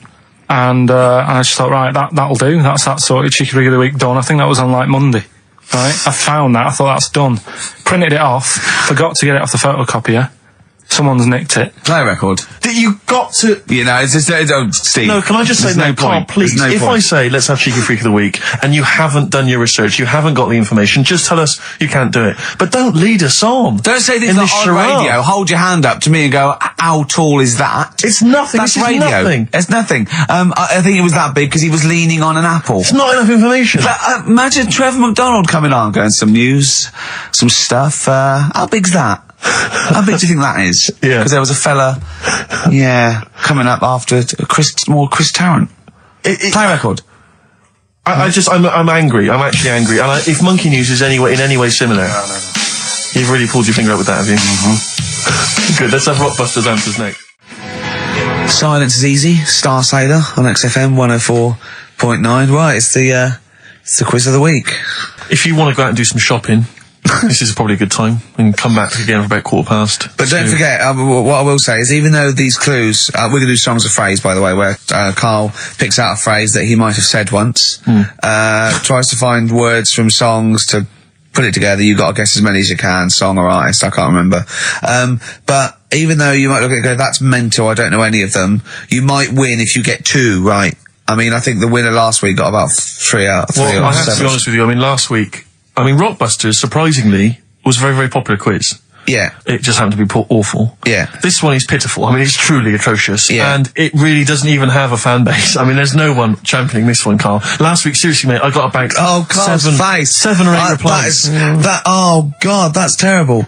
That was like when you told a kid that you couldn't afford a Christmas present this year. Look at his face. Yeah, he is a bit distraught. Carl, it's like Chris Evans' face when they said they were cancelling Girls and Boys. It's like, but I can come up with great TV game shows like that. No, you can't, Chris. Not anymore. Oh, his little glasses slid down his nose. I'm the guy who don't forget your toothbrush. Yeah.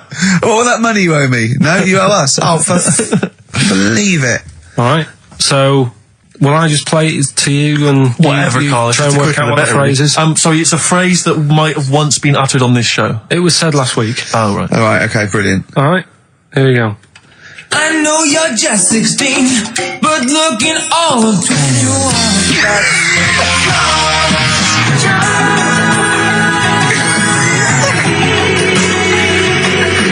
Look older.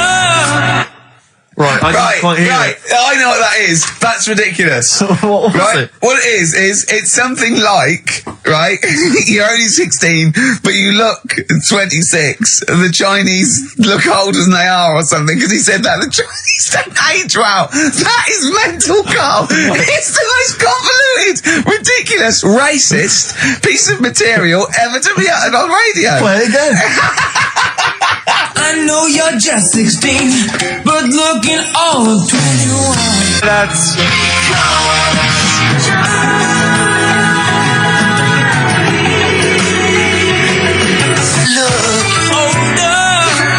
Okay, you're just 16 and looking all 21. That's because the Chinese look older. Carl, you've gone mental. All right. Oh, that is amazing. So, there you go, the well-known phrase. You're 16, looking all of 21. That's because the Chinese look older. Well-known phrase there, sweeping the nation. That'll be up there with "was up" and "shut that door." If they do a poll, right? Okay, play it once more. We're after the artists. Just the artists. Yeah. I know you're just 16, but looking all of 21. That's...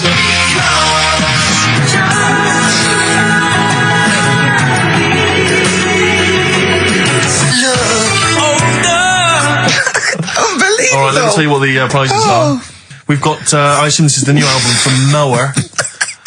Everyone's going crazy for Mower. I've not heard people stop talking about Mower. But there it is. We got the new album from the Webb Brothers, which might be quite good. The Polyphonic Spree album, the best dance album in the world ever, which is ideal perhaps if you're having a barbecue and you've got lots of 8-year-old children coming. The Polyphonic Spree, I look at them and I think, well, you know, you're a pretty good band, but if that album sounds like $1 million, you're going to make that 40 quid each. I know, it's extraordinary. I mean... They're the sort of indie equivalent of the So Solid crew. Yeah, you're not going to make any money. The manager's getting 20%. Exactly, yeah. And also on DVD, Red Dwarf Series 1. So, some absolutely barnstorming places. And if you can identify what artists are using this well-known racist phrase, that's because the Chinese look older. Play it once more, Carl. One more time. I know you're just 16, but looking all of 21. That's...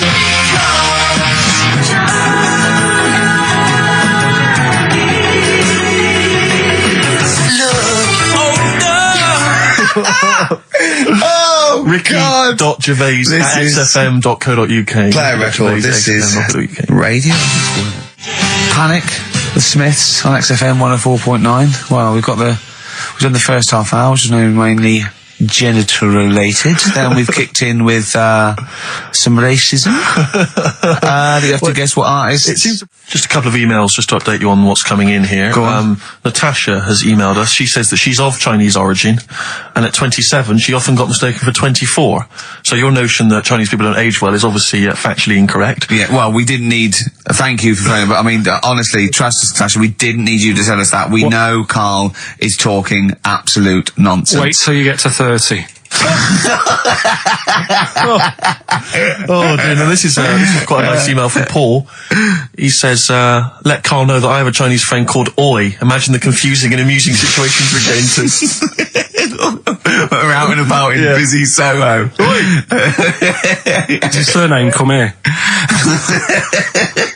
A lightning wit from Carl. Wait Nice. till you're 30. Yeah, I know. Brilliant.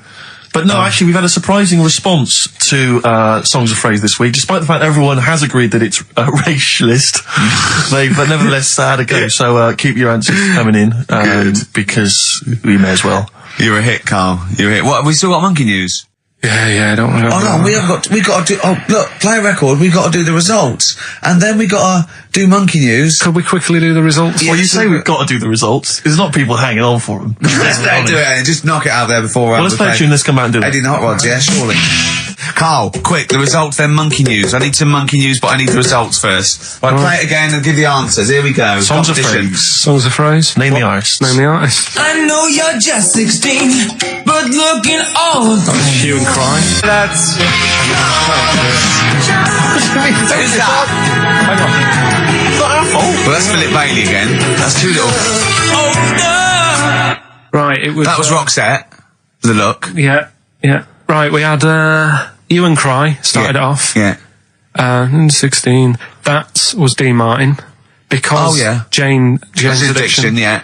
Because Chinese Philip Bailey. Philip Bailey, that's second outing he's had. Last one we used him for Chinese, where there was a hairy Chinese kid. He's never got so many royalties being used in racist game shows. Brilliant. Then Roxette and finishing with George Michael. Oh dear. So Brilliant. So, Who's the winner? Well, the winner, actually, it looks to me like he's got all of them here, from Bognor Regis. It's Stuart Birch.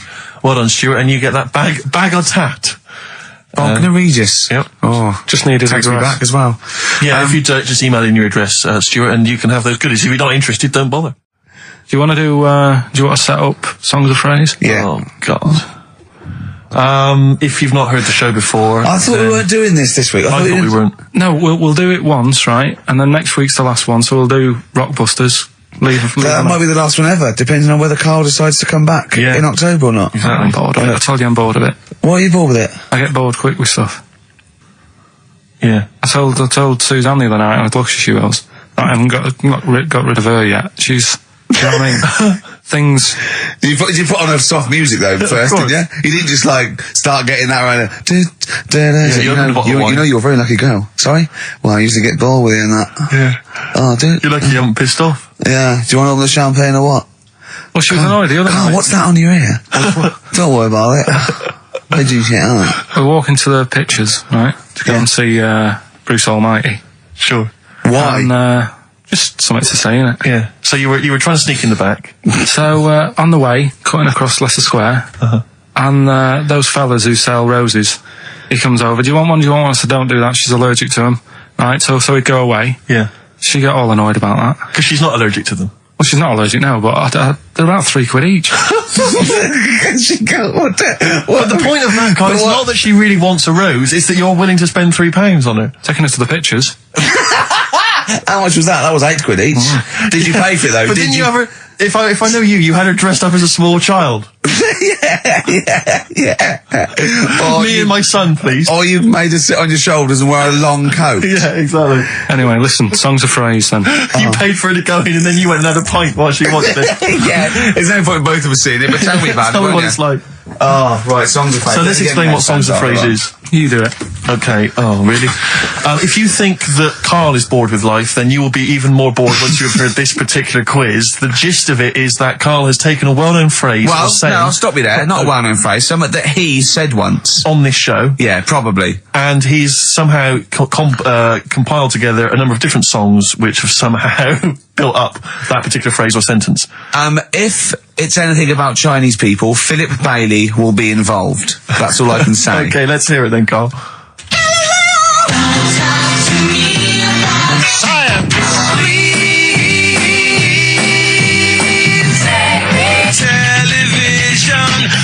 Right. Alright, I don't know what that is. I don't know what that was. This is appalling. This is appalling. Carl, I do not know what that is. What is the phrase? I just was saying last week about everyone's raving about Galileo. No, they're not. No, they're not. No, they're not. No, that sounds like a sort of B-side from the Buggles. Everyone's raving about Beyonce and Robbie Williams. Yeah. They're not. People going, Pop Idol. What are you into? Galileo's good. Yeah. Forget it. No! Placebo, song for Carl there. That's Special Needs on XFM 104.9. I'm Ricky Gervais with me, Steve Merchant, Karl Pilkington. We were doing Songs of Phrase. Oh yeah, I forgot about that. Yeah. Oh God. So what is this phrase? What is the phrase, Carl? Last week we were talking about Galileo. Right. And I just was saying, years ago, I can't remember now, when was it? When was he doing his thing? End of the 16th century, I think. Right. And he was messing about, trying to find out about speed of light or something, is it? No, he did lots of stuff, Galileo. All I was saying is, Gravity, back then, surely everyone was saying, stop messing with that, make us a telly. You know what I mean? There was other things that people would have been happier with, sure, back then. So the phrase exactly is what? The well-known phrase is what? Galileo, it goes like this, doesn't it?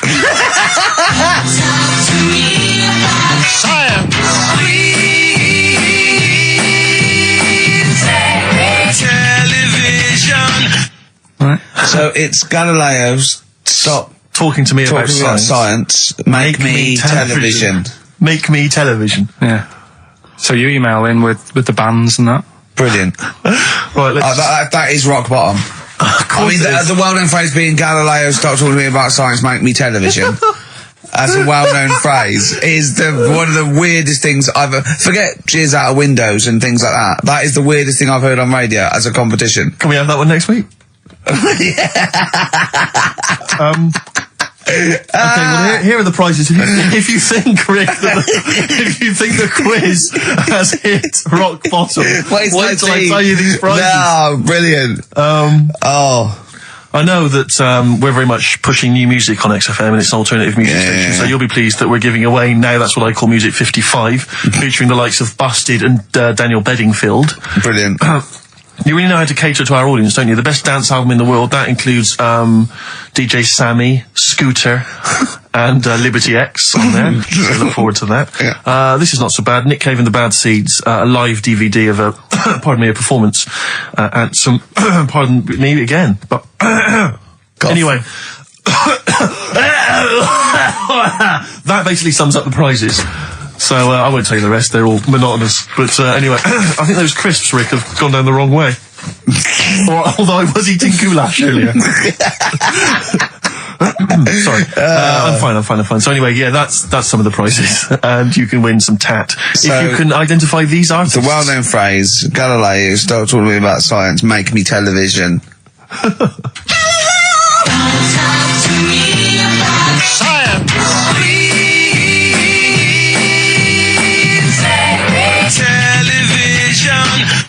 I just emailing. But easy this week, I think. Those, yeah.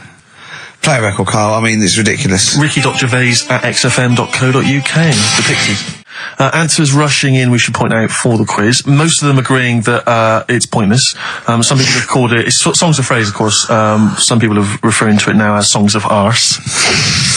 Which is more than appropriate. But you'll be pleased to know that it's ending this week, and next week we've got the return of the even more pitiful Rockbusters. For the last one. That's back for the last one. We perhaps also need your petitions to Carl. If you want us to stay on the air, then you need to petition Carl, giving good reasons why he should stay, why this show isn't boring, or rather why he shouldn't be bored by it. I mean, you're bound to be bored as listeners, but obviously he's running out of steam now.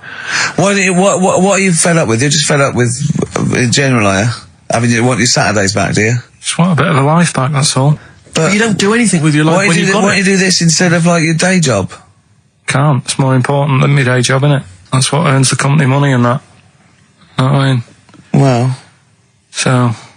Why don't you do a regular show then? Sack someone who's, you know, quite frankly not good in the way. I've done that. I did that years ago. What do you mean? Done it. Told you, I've done a lot of stuff. Boxing, done. Tick. Dancing, done. No, you turned up, the place was shut. Yeah, but... Dancing? When did you do dancing? That's when he went and said, I want to do dancing, and he went along to the place, and it was shut, and that was it. And he said, I didn't do it anymore. That's not doing it, is it? Boxing, he had a fight with one lad, then the lad beat him up, and he didn't go again.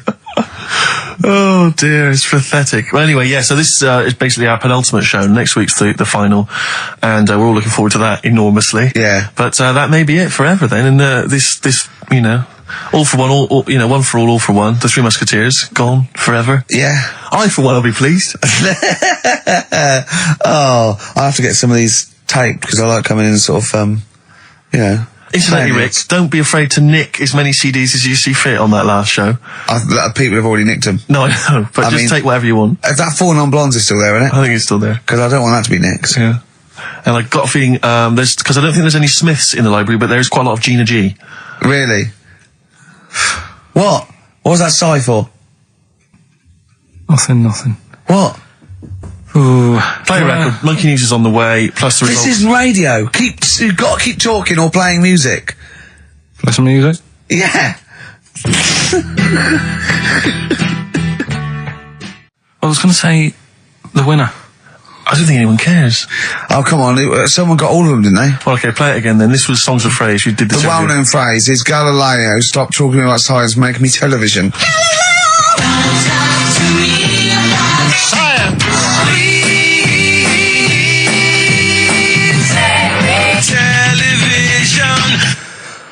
The most convoluted, banal quiz on any radio station ever.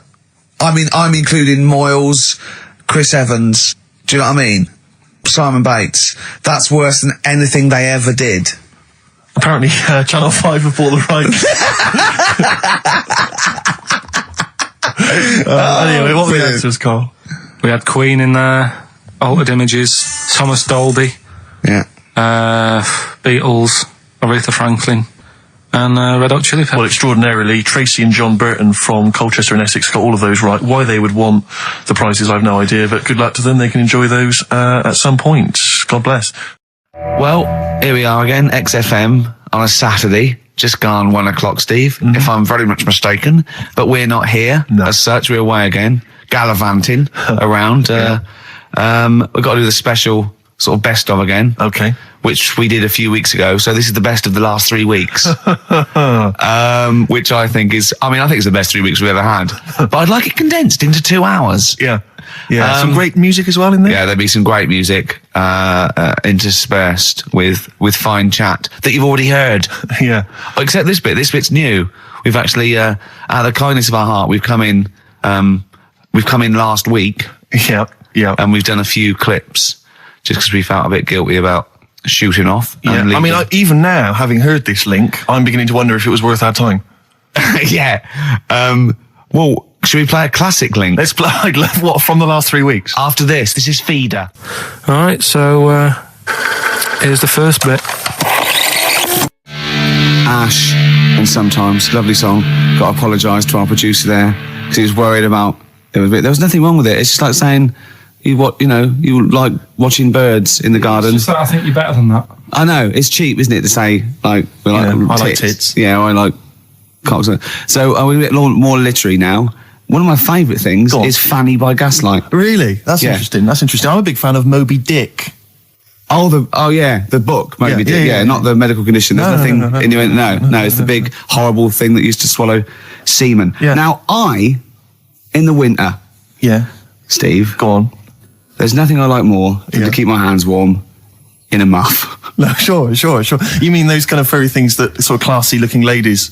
Yeah, posh ladies often put their hands in. You know when you have a nice, like a party and they're all leaving. A winter party. And you might take the wrong hat or something. There's nothing I like more than to see two posh women with their hands in each other's muffs. Oh, that's always And they're going, oh, this must be yours. Yeah, that is always funny. Yeah. That's always funny.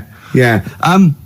But seriously, no, I'll stop this. You're right. I've got a degree. I just remembered that my favourite Beatles song is "Come Together." Yeah. Now we're going to stop this now, Carl, because it's childish.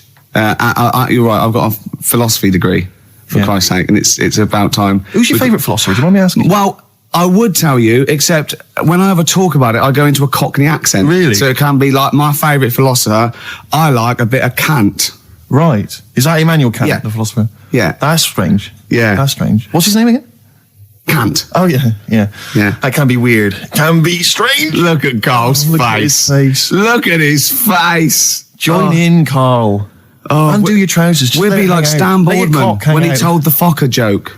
Yeah. We won't do local radio again for 10 years. Finally, White Van Man, what do you make of the fact that Sainsbury's are bringing in square tins? Is that a concern for you? Is that true? Apparently so. Why? It's like it's easy to stack. This is what the guy in the Sun has said. That should be interesting. That should be his comment on Sainsbury's are bringing in square tins. Is that should be interesting for meatballs.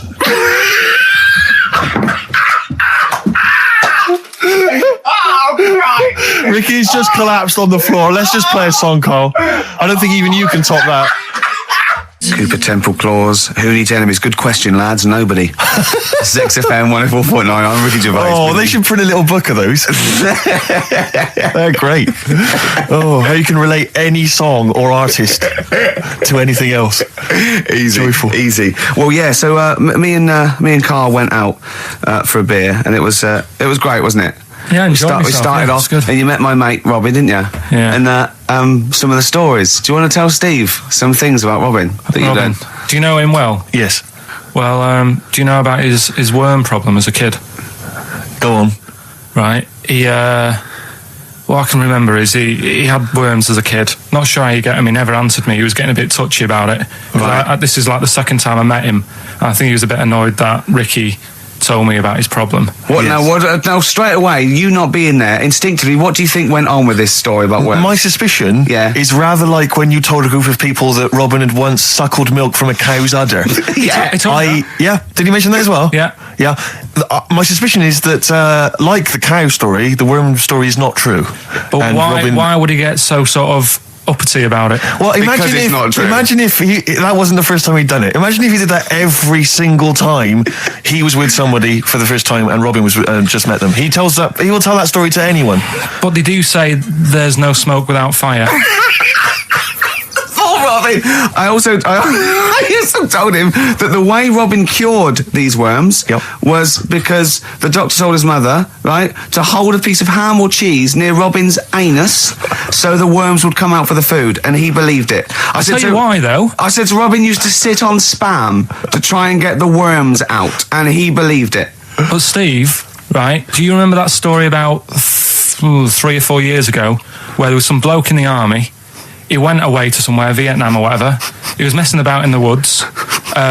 Messing about in the woods? Shouldn't he have been fighting? Whatever. Yeah. Right, and he walked through some lake, and I think he'd cut his toe or something on something, and some worm of some sort crawled in the gash. Yeah. And it was in his body, and the doctor said, we've got to get this out of your body. So what they did was, they said, right, the thinnest part or something of your body that things can crawl through is on the top of your head. So they wrapped where the skull is. So they wrapped some bacon. No, they didn't. They did. That's right. So he's gone in via the toe. So what we do is, I'll tell you what, that worm's probably heading straight for the head. We'll put a bit of bacon on it. The thinnest part of the body is the skull. Of course, it's not the thinnest part of the body. It's where your brain case is, isn't it? It's the skull. There was a reason for it. And it was like they stuck some bacon on his head. And as ever, the vital piece of information, i.e. the reason, Carl seems to have forgotten. Because the worm was in his body, and they said everyone likes to smell of bacon. Including worms. Even a Vietnamese lake worm. They love bacon. Remember last week when I said about the little fella with the bone with no brain, and you were proved wrong? No. We were saying it wasn't a little fella. We were saying it was a stillborn child. It wasn't a little fella. You're changing it now. You weren't having any of it last week. Right, hang on a minute. I'm getting confused. There was a Vietnamese snake that went inside of a soldier. A little like maggot or some sort that you have to get out of your body because it causes problems. Yes, and so in order to get it out of the body, they strapped bacon to his head. Yeah. That is great. This doctor. And did that work? I think so. They had a picture of him smiling. Oh, God, what, the worm or the bloke? The bloke. Oh, dear. Honestly, I hope someone knows the story. Right. It was about 3 years ago, I reckon. Okay. And, it did work. G.I. Bacon. So this is why the worm burrowed out of his head to get the bacon. Get to the bacon. Right. That's great. So this is why when Robin was telling his story, I was a little bit disappointed if it wasn't true. Right. Because in a way, Robin's never been to Vietnam. No, but what do you really think that Robin? Well, as Robin said at the time, Carl, why would I sit on ham then tell Ricky Gervais? It's a very good point. Because if he was a kid, you do daft things like that as a kid. Right. He is telling Ricky Gervais though. Yeah.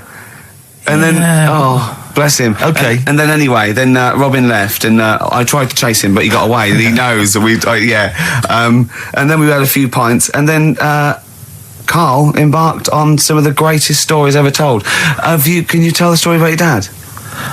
Let me run it by. I haven't spoke to him all week, so let me run it by him. Okay, play records. Because what we got? We've got one of Steve's. Yeah, well, bizarrely enough, this comes from the Teachers 2 soundtrack, the soundtrack to the current TV series. There's a slight whiff of nepotism in the air. Yeah. Rick, would you like to explain why? Well, that's why you're doing it. No, my girlfriend worked on it, but you were going to play this anyway, weren't you? Well, I was actually. Bizarrely enough, I was going to play some I Am Clute, and this is from, as I say, the Teachers soundtrack. This is called To You. It's a good track. That's I Am Clute, a track called To You from the Teachers soundtrack. That's also got it's the Electric Soft Parade, the Hives, Star Sailor, Feeder, Turin Breaks, Mercury Rev on there. It's a good little collection. Lovely. Carl, are has just had confirmation. He's looking smug because someone phoned up and went, "It is true. It's a Laogai chi worm, and you wrap bacon around your head." That's all the bloke knew as well. Yeah. And his name was Gary. Yeah. So I'm not having it. No. And he said, see, that's why the Robin thing isn't so weird. He said, but when you said he tried it with cheese, he said I was having none of it.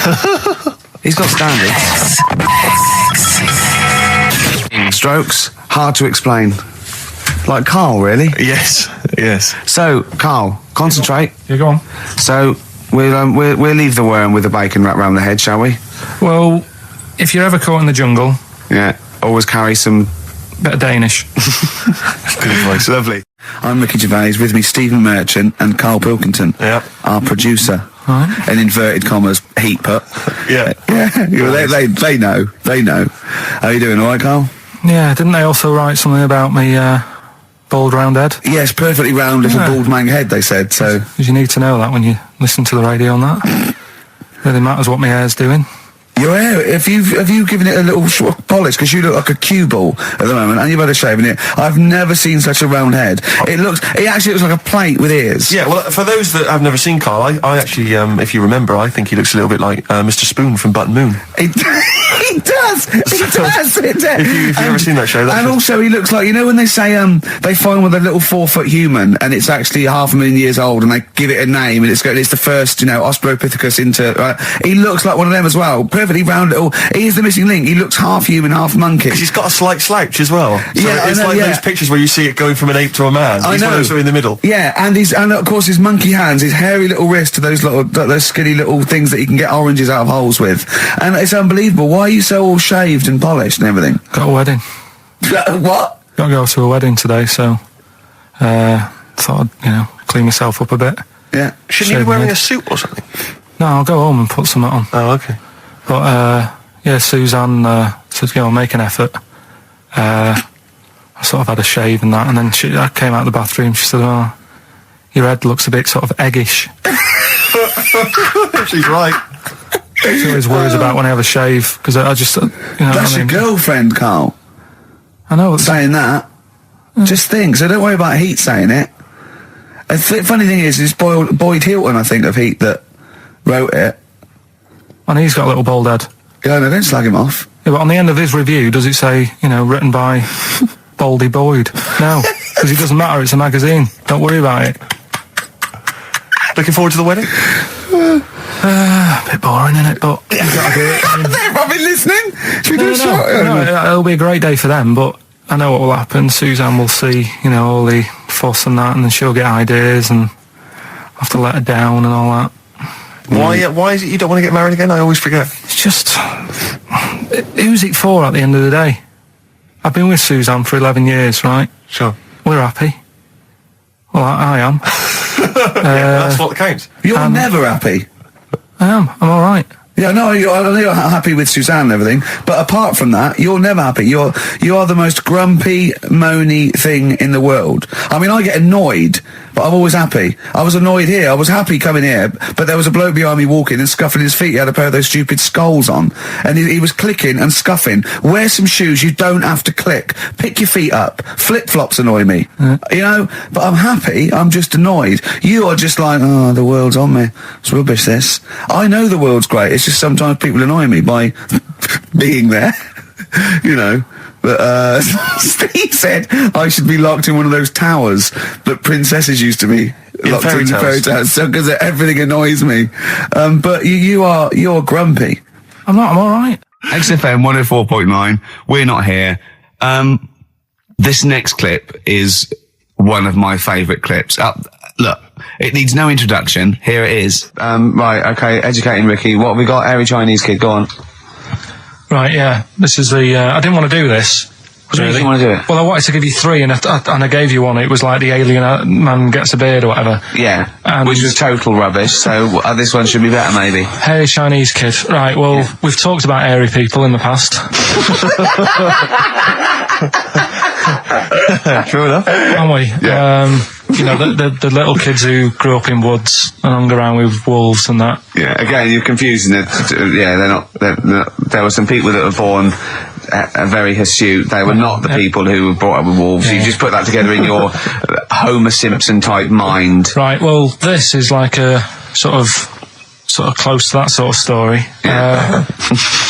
But the weird thing is, right, Chinese people aren't that hairy as a nation.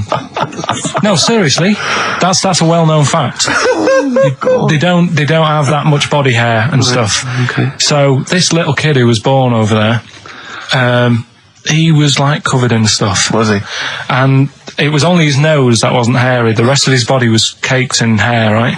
And his hair sort of What sort of hair was it? Was thick hair.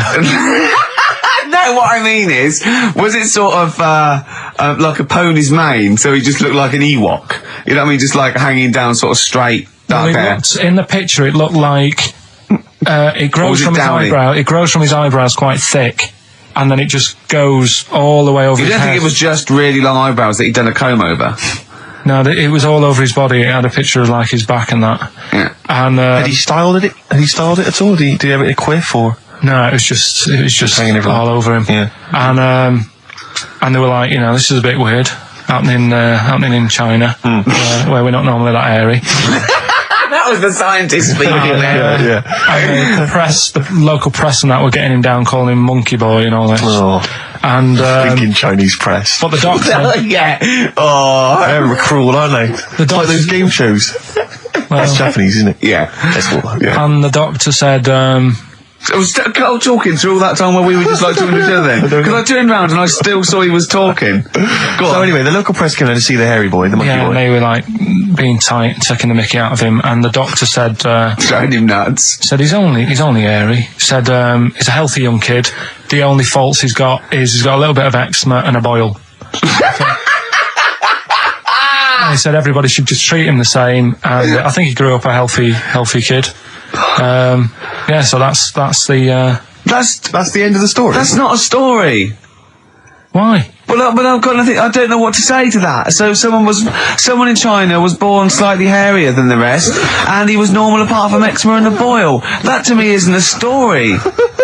But if it is, I've got a million. I mean, it's sort of like bloke from Manchester went a bit bolder than the rest, got a job on radio. He was normal. I mean, that's not a story, is it? So we'll move on to this next one, right, which is brilliant. Dead short story. So, right, old woman, about 70 years old. She's normally fit and healthy and stuff. Nothing wrong with her. She's having a good life. And one day, she goes for a check to the doctors, just to check herself out, because she's getting on a bit. It says, take your clothes off and that. So she does. And checks her out. Says, yeah, you're looking good. Turn round. He said, oh, God. He said, you got a tumour on your buttock. Right? So she goes, oh, well, can you do anything to sort it out? So they go, yeah, we could book you in for an operation. It's best if we remove this. Books are in for an operation. Operation day comes, strip her down and that. They're all stood round, the doctors. Start to operate. It only turns out it's a pork chop that she sat on 5 years earlier, and it had stuck to her buttock. Right, Carl. I can forward you. Serious. Right, okay, Carl, I'm telling you now, I'm leaving. I'm never doing this show again. No, I'm serious. Honestly, you're talking. I've never had such. What do you mean? You couldn't believe it? No, when I read it, I said I've got to tell Ricky this that. This woman had a pork chop stuck to her arse for 5 years. You mental case. Of course she didn't. And Karl Pilkington with his brand new show, What's the Song? What song am I thinking? No, I mean... You're nervous about this, aren't you, Rick? I am. You're worried. Well, because I've heard some of these clues before. And they're ramblings... Sometimes they're close to ramblings of a fool. Right? And it really is like those, what am I thinking? Yeah. I don't know, though. I actually was genuinely impressed by Born Sleepy. I have to give him the benefit of the doubt. That's one of the better ones. Because that was short, sweet, and it worked. Some of these, you say they're not going to be quite as pissy. Some of them are like Emily Bronte novels. Now, listen. We're just going to go for it then. You do it, and we just get people to call up. Because I want to see the general public's confusion trying to work out a Karl Pilkington. Why don't you give us your next clue, and then we'll play a track, and then we'll hopefully have people on the line after the track to try and answer it, and you can recap briefly. So give us your clue now for what song am I thinking of? Right, this one, it's about a woman, and She's just normal, nothing wrong with her, or so she thinks, right? But there's the twist. Is this like the tales of the unexpected? And she's got like, she's got her mates and she's having a normal life, having a good time and that. And then this thing happens, right? And she starts to stink. And she can't have a bath, right? And she really wants to have a bath. She's dead sweaty and stuff. She's going about her daily stuff. She can do everything else normal. She can eat, she can talk, everything. But for some reason, she can't have a bath. Is there a coal mining husband in the bath? Yeah. Is this born stinky? She can't have a bath. So a woman can't have a bath? Yeah. Or a shower. She can't. Okay, leave it there, Rick. Don't try and guess. It's not for us to guess. The general public can phone up and ask questions, so I just I'm go not sure for it. they can they? I think so. Otherwise, we don't want just people just phoning up and I'll tell you getting what about this? Why don't they can ask one question? Yeah. They can ask one question of Carl, then they have to make a guess. Okay. 08700 800 1234. Have we got someone on the line now? We'll just let's do it. Let's go for one. Let's go for one. This is edgy radio. This is letting Carl stuff. live. Go on. Hello, XFM. Hello, I'm ringing about what's the song? Absolutely. What do you think? Well, I'm going for Dirty Diana. Dirty Diana. See, that works. That's a great guess. It does, yeah, but it doesn't work because why can't she have a bath? Okay, so the answer is in there. I was going to ask you. Well, that's your one question. That'd be the answer. That would be the answer, I'm afraid. What was your name? Shelley. Shelley, thanks very much. Shelley, I should tell you that that you should never take this personally because no one can really get into the mind of Carl. So don't beat yourself up about this. I don't expect anyone to get these clues. No. So well done. That is a fine guess. Thank you. Thank you. Okay. Anyone else there? Let's hello, XFM. Who's that on the line? It's Chris. Hello, Chris. A question for Carl? Before you give us a guess? I haven't thought of a really good question or anything yet. You just want to go for the guess? No, what I thought was, I'm sure Simon Mayo used to do this when he did the breakfast show on Radio 1 years ago. No, he didn't. So you've just pinched this idea, Carl? If you're going to rip someone off, Carl, do not rip off Simon Mayo. I haven't ripped this off. I thought this was a new idea. I was going to do it with sound effects instead, but that's... he used to do that, and he used to get his team to play other characters. You idiot. Well, no, hang on. Not you, Chris. I'm saying you idiot to Carl. Yeah, but nothing's new anyway, is it? So I'm not getting annoyed about it. True. What do you think the answer is? Is it Cornflake Girl by Tori Amos? Good answer. She couldn't have a bath because she'd go all floppy and then go down the plug hole. Good answer. She'd go all soggy. Yeah. So is it Cornflake Girl?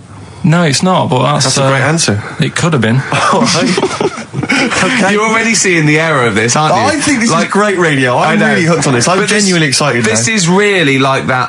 Those so-called lateral thinkers. A man got into a field and dies. Why? Yeah. He ran out of air. No, not the one I'm thinking of. He was shot. Well, no, that was a good answer. Well, couldn't Simon Mayo sue you or something for doing it? Will you stop? Don't mention that. Yeah. Listen, I think if you're going to steal ideas from someone, it should be a brain box like Mayo. I mean, he's the man. The only example of one I can ever remember hearing in his show, because I was quite young then, was some people were pretending to tap someone's phone or something, and then they got caught, and the answer was just bugging by whistle because they were genius. That was absolute genius. That's absolute genius. See, Carl, that's the sort of standard you've got to come up against. Thanks very much, Chris. The phone lines are hot. Hello, XFM. Hi, is it Candy Perfume Girl? Is it what? Candy Perfume Girl. Candy Perfume Girl? Yeah. Candy Perfume Girl. Is it? Well, who's that by? Madonna. No, that sounds like an obscure album track. No, it's one of her songs. Just think about it. She stinks and everything. She's a normal life. I didn't say she was a sweet or anything. But for some reason she can't have a bath or a shower. Is this a big song? Just to give him a clue. It's a bigger song than Candy Sweet Girl. Thank you very much indeed for your guess. It clearly is right. Thank you. Cheers. Sorry. Okay, one more, then we go to a record. Come on. Okay. Go on. Hello, XFM. Carl. Yeah. Is it High and Dry by Radiohead? High and Dry. High and Dry. Now that's great. She smells, which is another word for high. She's dry because she doesn't have a shower. Carl, if it isn't that, yours will never be as good as that. He's the winner. Whatever you're thinking of, that clue is brilliant. What's your name, mate? It's Richie. Richard, I mean, you can't beat that. That's a bit too lateral. Don't be stupid. It's perfect. He's made yours into a clever clue. He's made high, she smells, dry, she never gets in the bath or shower. It's not that, is it, Carl? No, it's you not. don't even get that, do you? Not really. Have you ever heard of the word high being used to mean sort of smelly? No. Oh, what? That was where you went wrong there, mate. Richard, I'm declaring you the winner, even though that isn't the answer. I don't think we should give up this early. Can we just let's play a song and give it one more chance? Because if people think about it, it is really easy. So I'm not going to find out the answer now because I've got to go out. Okay, we'll do it very quickly. Stay in for 10 minutes. We're just going to play a new Coldplay track out. Okay, let's play Coldplay and then we'll come back with this. XFM 104.9. We're not here. It is a bit like being Dennis Norden, playing some great moments from the show.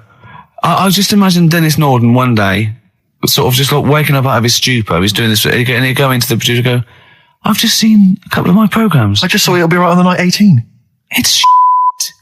It is terrible. Why didn't someone tell me? Well, we didn't want to upset you because, but I've been doing it way too long. Well, you could just let me go on forever. Well, until you died, yeah. Well, why can't my son take over? Well, he's 80, Dennis. And the jokes I'm doing, they're awful. They're just, why have I got that clipboard? I've written these jokes, they're not funny. There's an audience, they're laughing. What are they laughing They're not at? laughing, they're not laughing, that's canned laughter.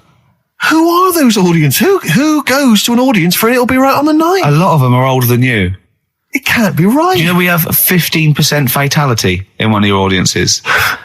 But I went home at Christmas. I watched one of the episodes. Yeah. I was with my family and friends. I said, watch this, you'll love it. Stony face. No one laughed. They all thought it was shit. Well, it is shit. Well, why didn't you tell me earlier? We didn't want to hurt your feelings. You're an old man. You may be upward of 102. I didn't realise. Yeah. A quick query for you. This is from Jay. He's got a problem here. He says, my parents won't let me ditch my studies. He's currently reading modern languages at London University. Sure.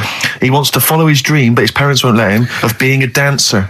Carl. Worse than that, he says that they're trying to arrange a marriage to a bunch of minging daughters of people they know from good families. He doesn't know what to do, so he's got the arranged marriage coming along, and he's also got, he basically wants to be a dancer. His parents are forcing him into something more practical. Well, the first thing, right, I don't think Live your dreams? The arranged marriage thing is such a bad idea. Okay. Because I think too many people go on looks. Right. And then you soon get bored of that, and you find out the person who you're knocking about with, it's actually not your type. Right. Why don't you arrange marriages for people? Well, I'm just saying, right, so I'd say, Jay, go along with that. I wouldn't worry about it. Okay. I mean, if they're really ugly, then, don't go along with it. But if they're half bad, put up with it. That's all right. The dancing. Brilliant. Right? That's that solved. Brilliant. I wanted to be a dancer.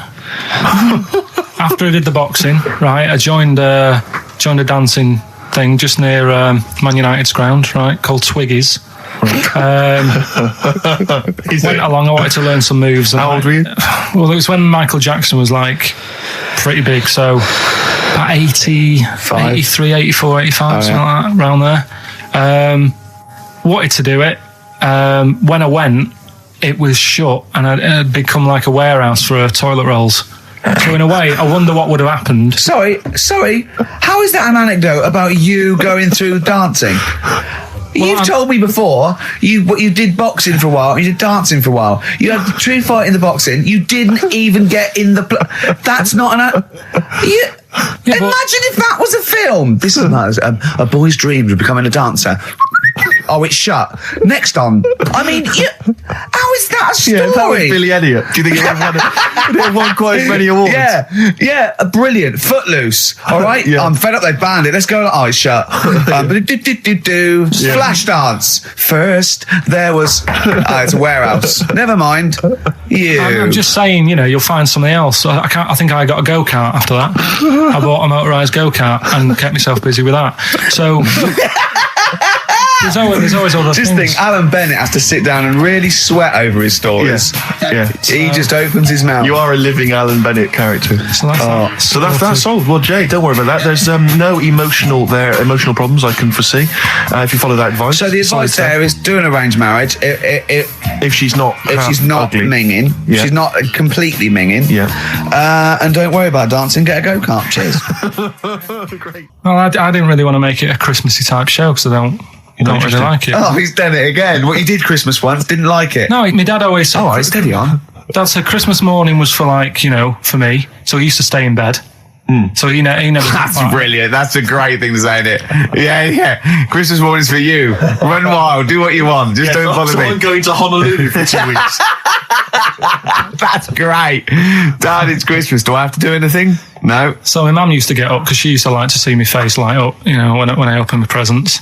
And then to give fireworks. And then then I'd have to go to my bedroom from about 6 o'clock onwards because like my mum and dad were into having big Christmas parties and I wasn't like old enough to go. Right. So they'd say, right, you know, you've had your fun there, you go up to your bedroom, stay in there. Really? Yeah, I remember one year, right, I got a train set, that's what I wanted. Yeah. Right? It's brilliant. Playing with it all day. I thought, I don't mind about the party, I'm happy staying up here playing with this. Brother comes in, he's had a few, right? He's going, yeah, give us a go on your train. How old is he? He's a bit older than me, so he might have been like, let's see. Well, let him be 18. Probably about 18, 19, And how old something were like that. I had a train set, so I don't know, about 14. something like that. Yeah. Right, so I'm playing on that, loving it and stuff. And then he comes in and goes, oh, give us a go. He turns the transformer up to like 14. He went really fast for about 5 seconds, broke it, and then he went back downstairs. Wow. So Christmas, I hadn't even got to Sounds Christmas like Day. the Conservative government with British Rail. Satire, though. Satire, Rick, I just thought that there's satire. If there's any satirical shows listening or magazines. It doesn't work in any way because there's the analogy falls down apart from there being a train. Think it through though. British Rail was trains. Yeah. And the government broke the trains in many. Well, they didn't break them, like not officially breaking them, but they kind of. It does work. It's perfect. Oh, I'm pretty pleased with that. And I can't. And no one's asked him to be on. Have I got this for you? It's weird, isn't it? Because it's strange that when you got a satirical mind that's as quick as that. Yeah. And he's broke your little train set. So what did you do? I just like watched telly and had some sausages. I bet you were happy with that though, weren't you? Oh, it's a bit annoying though, isn't it, when your main present of the year has been broke. And did it ever get it fixed? No, that was it. Put away. I'm intrigued why your parents wouldn't let you come and join in the festive fun. Was it like really debauched down there? Was it like eggnog everywhere? Well, no, but I mean, that's fair enough. 6 is a little bit early, but I just think, you know, if you're a kid, you know, he had his fun, put him to bed at 8 maybe. And you think so on Christmas Day? I thought that was a day for family. Well, not if there's a party going on. Well, don't have the party on the Christmas Day. Well, that's another option. Yeah. Your parents are weird, aren't they? A strange breed. Well, I think that was the year, right? You're talking about buying presents and stuff. I think I did treat my mum to. I didn't buy my dad anything. I think that was like when I got a bit older, I used to get my dad something because he wasn't that bothered anyway. No. So got my mum. There was a cheap shop, right? Of course. Thank God for that. Called Snips. Right? So I went in there and I thought, let's see what I can get her. And remember Victoria Plum? I don't think so. Well, it's like a fairy character. Right. And my mum's into gnomes and stuff. Right. So I thought, right. She must be pleased with you then. Victoria Plum. I was thinking, is that one of the neighbours? Is it like a brandy liqueur? Do you remember Victoria Plum? Victoria Plum. Victoria Plum, yeah. It's like a little fictional sort of character, right? Okay. So I saw it. I thought, yeah, she'll love that, right? So I did my paper round, saved up for 2 weeks, right? Oh. Got that sorted. Went to Snips, bought the Victoria Plum. Next day, I'm in town with her, right? So I think, I know what I'll do. I said, come in here a minute, right? So we go in and we're looking around, and I tested her, right? I went, look at that there. That's all right, isn't it? And she goes, oh, it's bloody awful. Oh, Carl. Oh, Carl.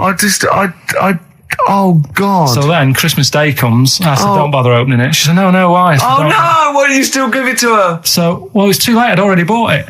Oh, Carl. So she opened it, and I was like, and she said, oh, that's nice. I said, why are you saying that? I said, the other day, she said, it's bloody awful. She said, oh, no, I thought you were pointing at something else. Oh, no. So that's why I don't get anyone anything anymore. Oh, God. Play record. Oh, God. Oh.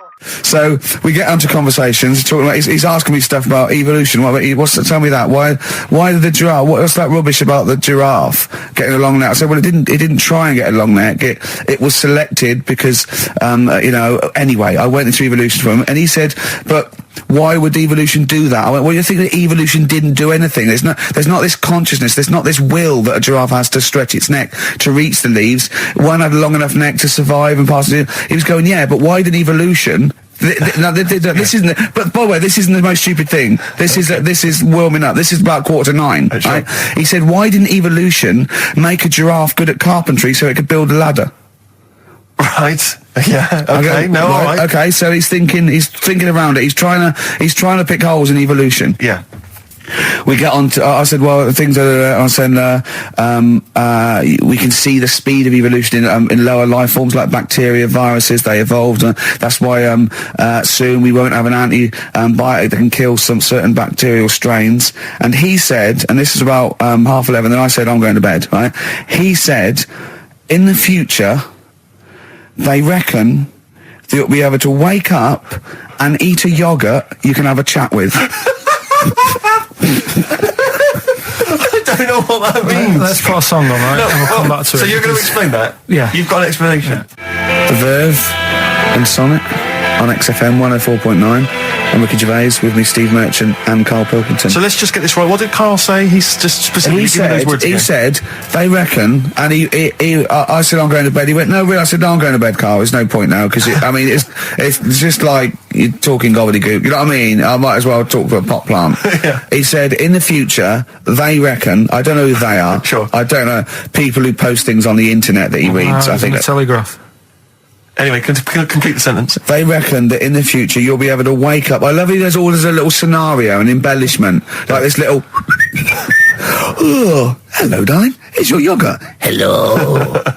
You'll be able to wake up and eat a yogurt you can have a chat with. All right. Well, thanks for that, Rick. I'm looking at you. I'm going to throw that over to Karl. Right. It's when I was away on holiday, right? I got. I don't normally buy the Telegraph because it's too big and that, innit? So, but they were giving it away for free on the plane, so I thought, ding dong, might as well have it. And I saw a couple of things in it. I thought that would be interesting. I saw this thing about the future, and it was talking about evolution and what have you, right, which I always find weird, because I always think that maybe we've sort of done it wrong anyway. Do you know what I mean? I sometimes think you can't evolve. By definition, evolution can't get things wrong.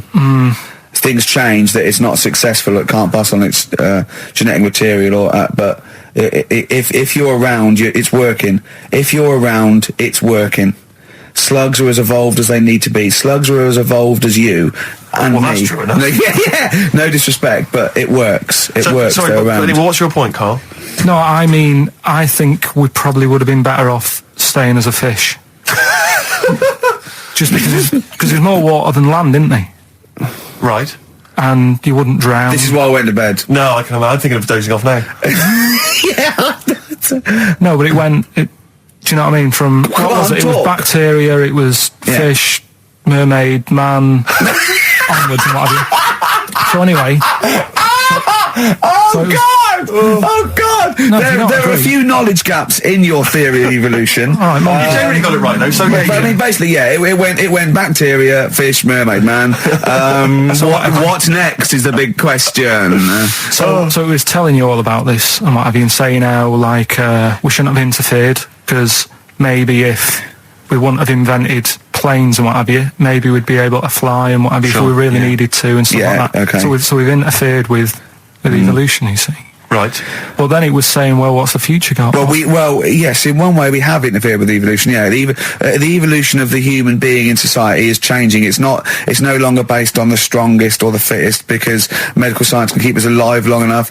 People can pass on their genetic material where without this civilization they wouldn't have been able to. So yeah, there are different parameters, there are different pressures, there are different things that say whether we're going to pass on our genetic material or not. Okay, so in that sense, you're right. And that, Rick, as far as I'm aware, has led to a yogurt that you can eat and have a conversation with. So this is what it was saying. It was just saying, we're living in mad times and that. There's a lot of weird stuff going on. One of which is... And the fellow was just saying, with computers and stuff like that, the way it is, we'll be able to wake up, go on, have a chat with your yogurt and have something to eat. What do you mean, have a chat with your yogurt? Because of the amount of... I mean, you have them yogurts already, those friendly yogurts. Those bacteria-friendly ones, so this is just a really friendly one. Yeah, they don't...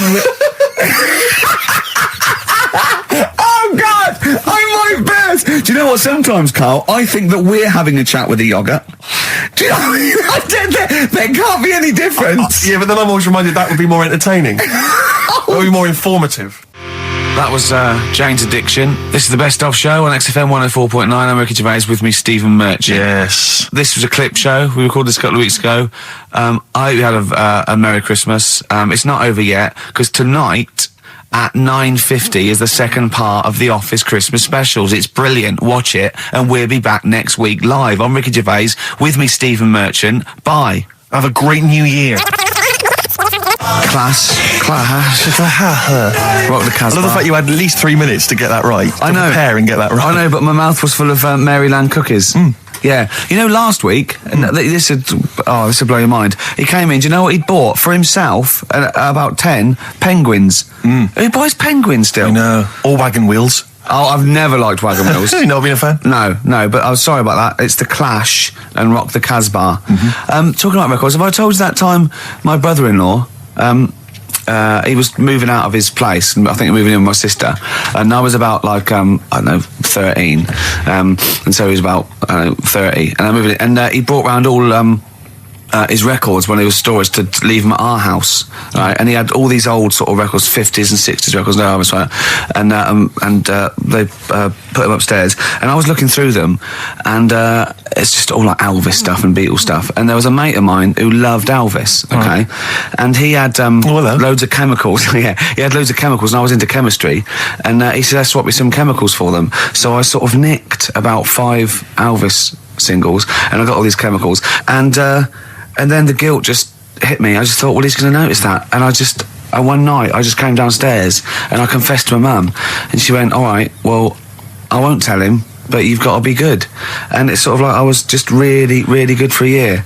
And then I remember when I was about 18, my brother was talking about it. And he said, did you ever play those records I left for you? Brilliant. He told my mum, he said, these are for Ricky. She just didn't tell me. She was sharp, wasn't she? She used opportunism there. Oh, that's genius. And that was it. That's why I was good. But you've never stolen anything since, have you? No, I don't. Except that spate of shoplifting after that to teach your mum a lesson. yeah. Well, I went round and arson. No, I did. I just couldn't believe it. It was terrible. Like when you're born, you're a little baby, wrinkly and stuff. When you get older, you sort of morph into a baby again. And you go through the same phases. So when you're young, you buy singles. You get old, you got nothing to do all day. You got all your pension money. What will I buy? Cliff Richard's on the telly. Here's my video, buy me song. You see, that started off as quite a sensible point, because I actually think they do it. But what was all that alien stuff about when you're born, you go wrinkly and you go wrinkly again? Sometimes you mix like normal things that human beings say with I don't know what. Well, look, when you're a baby, you've got a little bald head, no teeth. You get old. What happens? Are you a philosopher? You're an official philosopher. Because, I mean, it sounds like it. Oh, Carl, play a record. You're a gem. You're a diamond. But we're talking about MTV, right? And I was feeling a bit nervous, wasn't I? About like, you know, the way I look. Right. And what have you. And then I watched a bit of Celebrity Big Brother and all the fuss that Mark Owen's getting, and he's not that good looking, is he? He's very. I want to be Mark Owen's mate. If anyone who knows Mark Owen or Mark Owen's listening, I want to be his mate. I think he's brilliant. I think he's a nice lad. But what I'm saying is, right, all the girls go mad over him. Yeah. And he's not that good looking, is he? Well, no, he's got. He is in a certain way, isn't he? That sort of non-threatening. But he's not stunning, is he? Do you know what I mean? No. Well, what's your definition of a stunning? Yeah. Well, who do you like? Someone who you look at and you go, God, they're good. Which bloke do you fancy? What bloke do you think's attractive then? So if I was into men, yeah. In fact, you can still say a bloke's a good looker without fancying him. Who do you think is attractive? Probably. I mean, it depends what you're looking for. No, just look. Just look. Different looks as well. Of course, yeah. Who do you say was attractive? Who do you say was like stunning in your definition? A good-looking lad. Yeah. Good-looking lad. Oh, look at him over there. He's.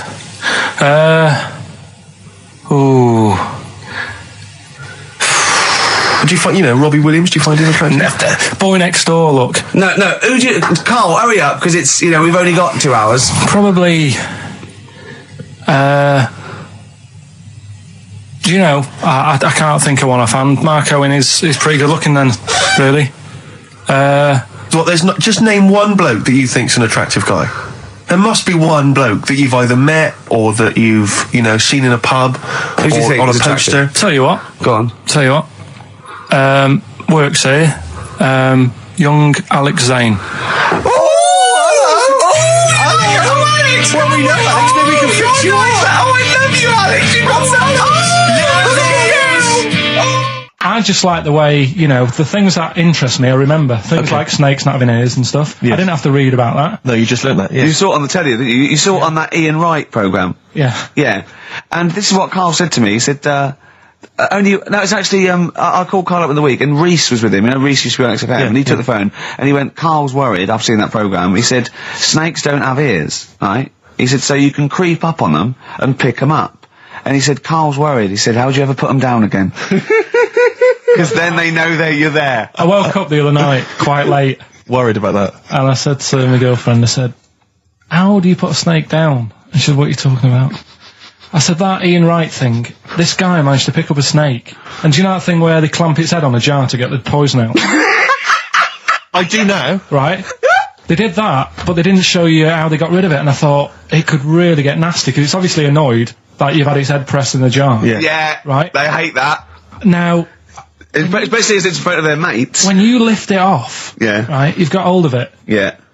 If you go to chuck it down, it's going to turn on you. It's going to go wild, isn't it? So, I just wondered. Well, what you do is you never put it down, Carl. Yeah, that's why that bloke has got about 11 or 12 just carrying him. Exactly. Yeah, you never put it down. You sling it. Who cares? You just throw it, don't you, really far. That's not that. I don't think you should throw snakes. But Carl, listen, don't worry. We're not asking you to get involved with snakes. Rick, I sometimes get off at the tube at Tottenham Court Road if I want to look at the record shops before I come into XFM, and I always cut through Chinatown. Oh yeah. And every time I come through Chinatown, the same thought always strikes me. I always feel like I want to just gather all the little locals, all the little Chinese fellas, just gather them round and just go, guys, in what way is this a town? It's not, is This is not, at best, what you've got here is a novelty street. Yeah, Gerrard Street is not a town, No, mate. it's not a town. You've had this for like 100 years. It's not expanding. Yeah, yeah. You can't just call it Chinatown and claim it's a town. If I was them though and you did I go, what are you talking about? It is a town. It is a town. It's our town. It is a town. It's our town. We got all lots of stuff. Where's your church? Where's your mayor? We got a betting shop. Not enough. It is. See, all you've got here is restaurants. No, No. Got a little supermarket with snacks. What does it sell? Snacks. Specifically, I would imagine crackers. Yeah. Do you want to buy a dragon? Do you want to buy an ornamental dragon? If I wanted to buy one, this is where I would. Do you want to buy a gold dragon? Is it made of gold? No, it's made of plastic, but it's sprayed gold. Do you want to buy that? It's not a town. It is a town. It's not a town. Yeah. And it annoys me because when I first came to London, I genuinely thought Chinatown was going to be this amazing, what they've got there is you'd hear a gong and every time you went in there, and there'd be rickshaws and people walking on those little sort of wooden shoes. You know those ones? They're brilliant. They are just comping around in them, but nothing. It's nothing. Exactly. Yeah. It just reminds me of have you ever been to any of those sort of museums? You tend to have them up north where they've got you sort of sit in a little cart and it sort of rides you through kind of, I don't know, it might be Newcastle, the Victorian era. Yeah. Could I have half a pound of those sweets, please? Exactly. Of course you can. If there were some animatronic men, it would just be an exhibit. Yeah. Although their concession to being 100 years ago is that there's some scales in the shop and there's a horse outside. Yeah. That's it. That's it. Exactly. Yeah. The traditional sounds and smells of old England. And the voice of going, of course, there was no television. Exactly. Amazing. Yeah. Amazing. Brilliant. Yeah. Welcome to Chinatown.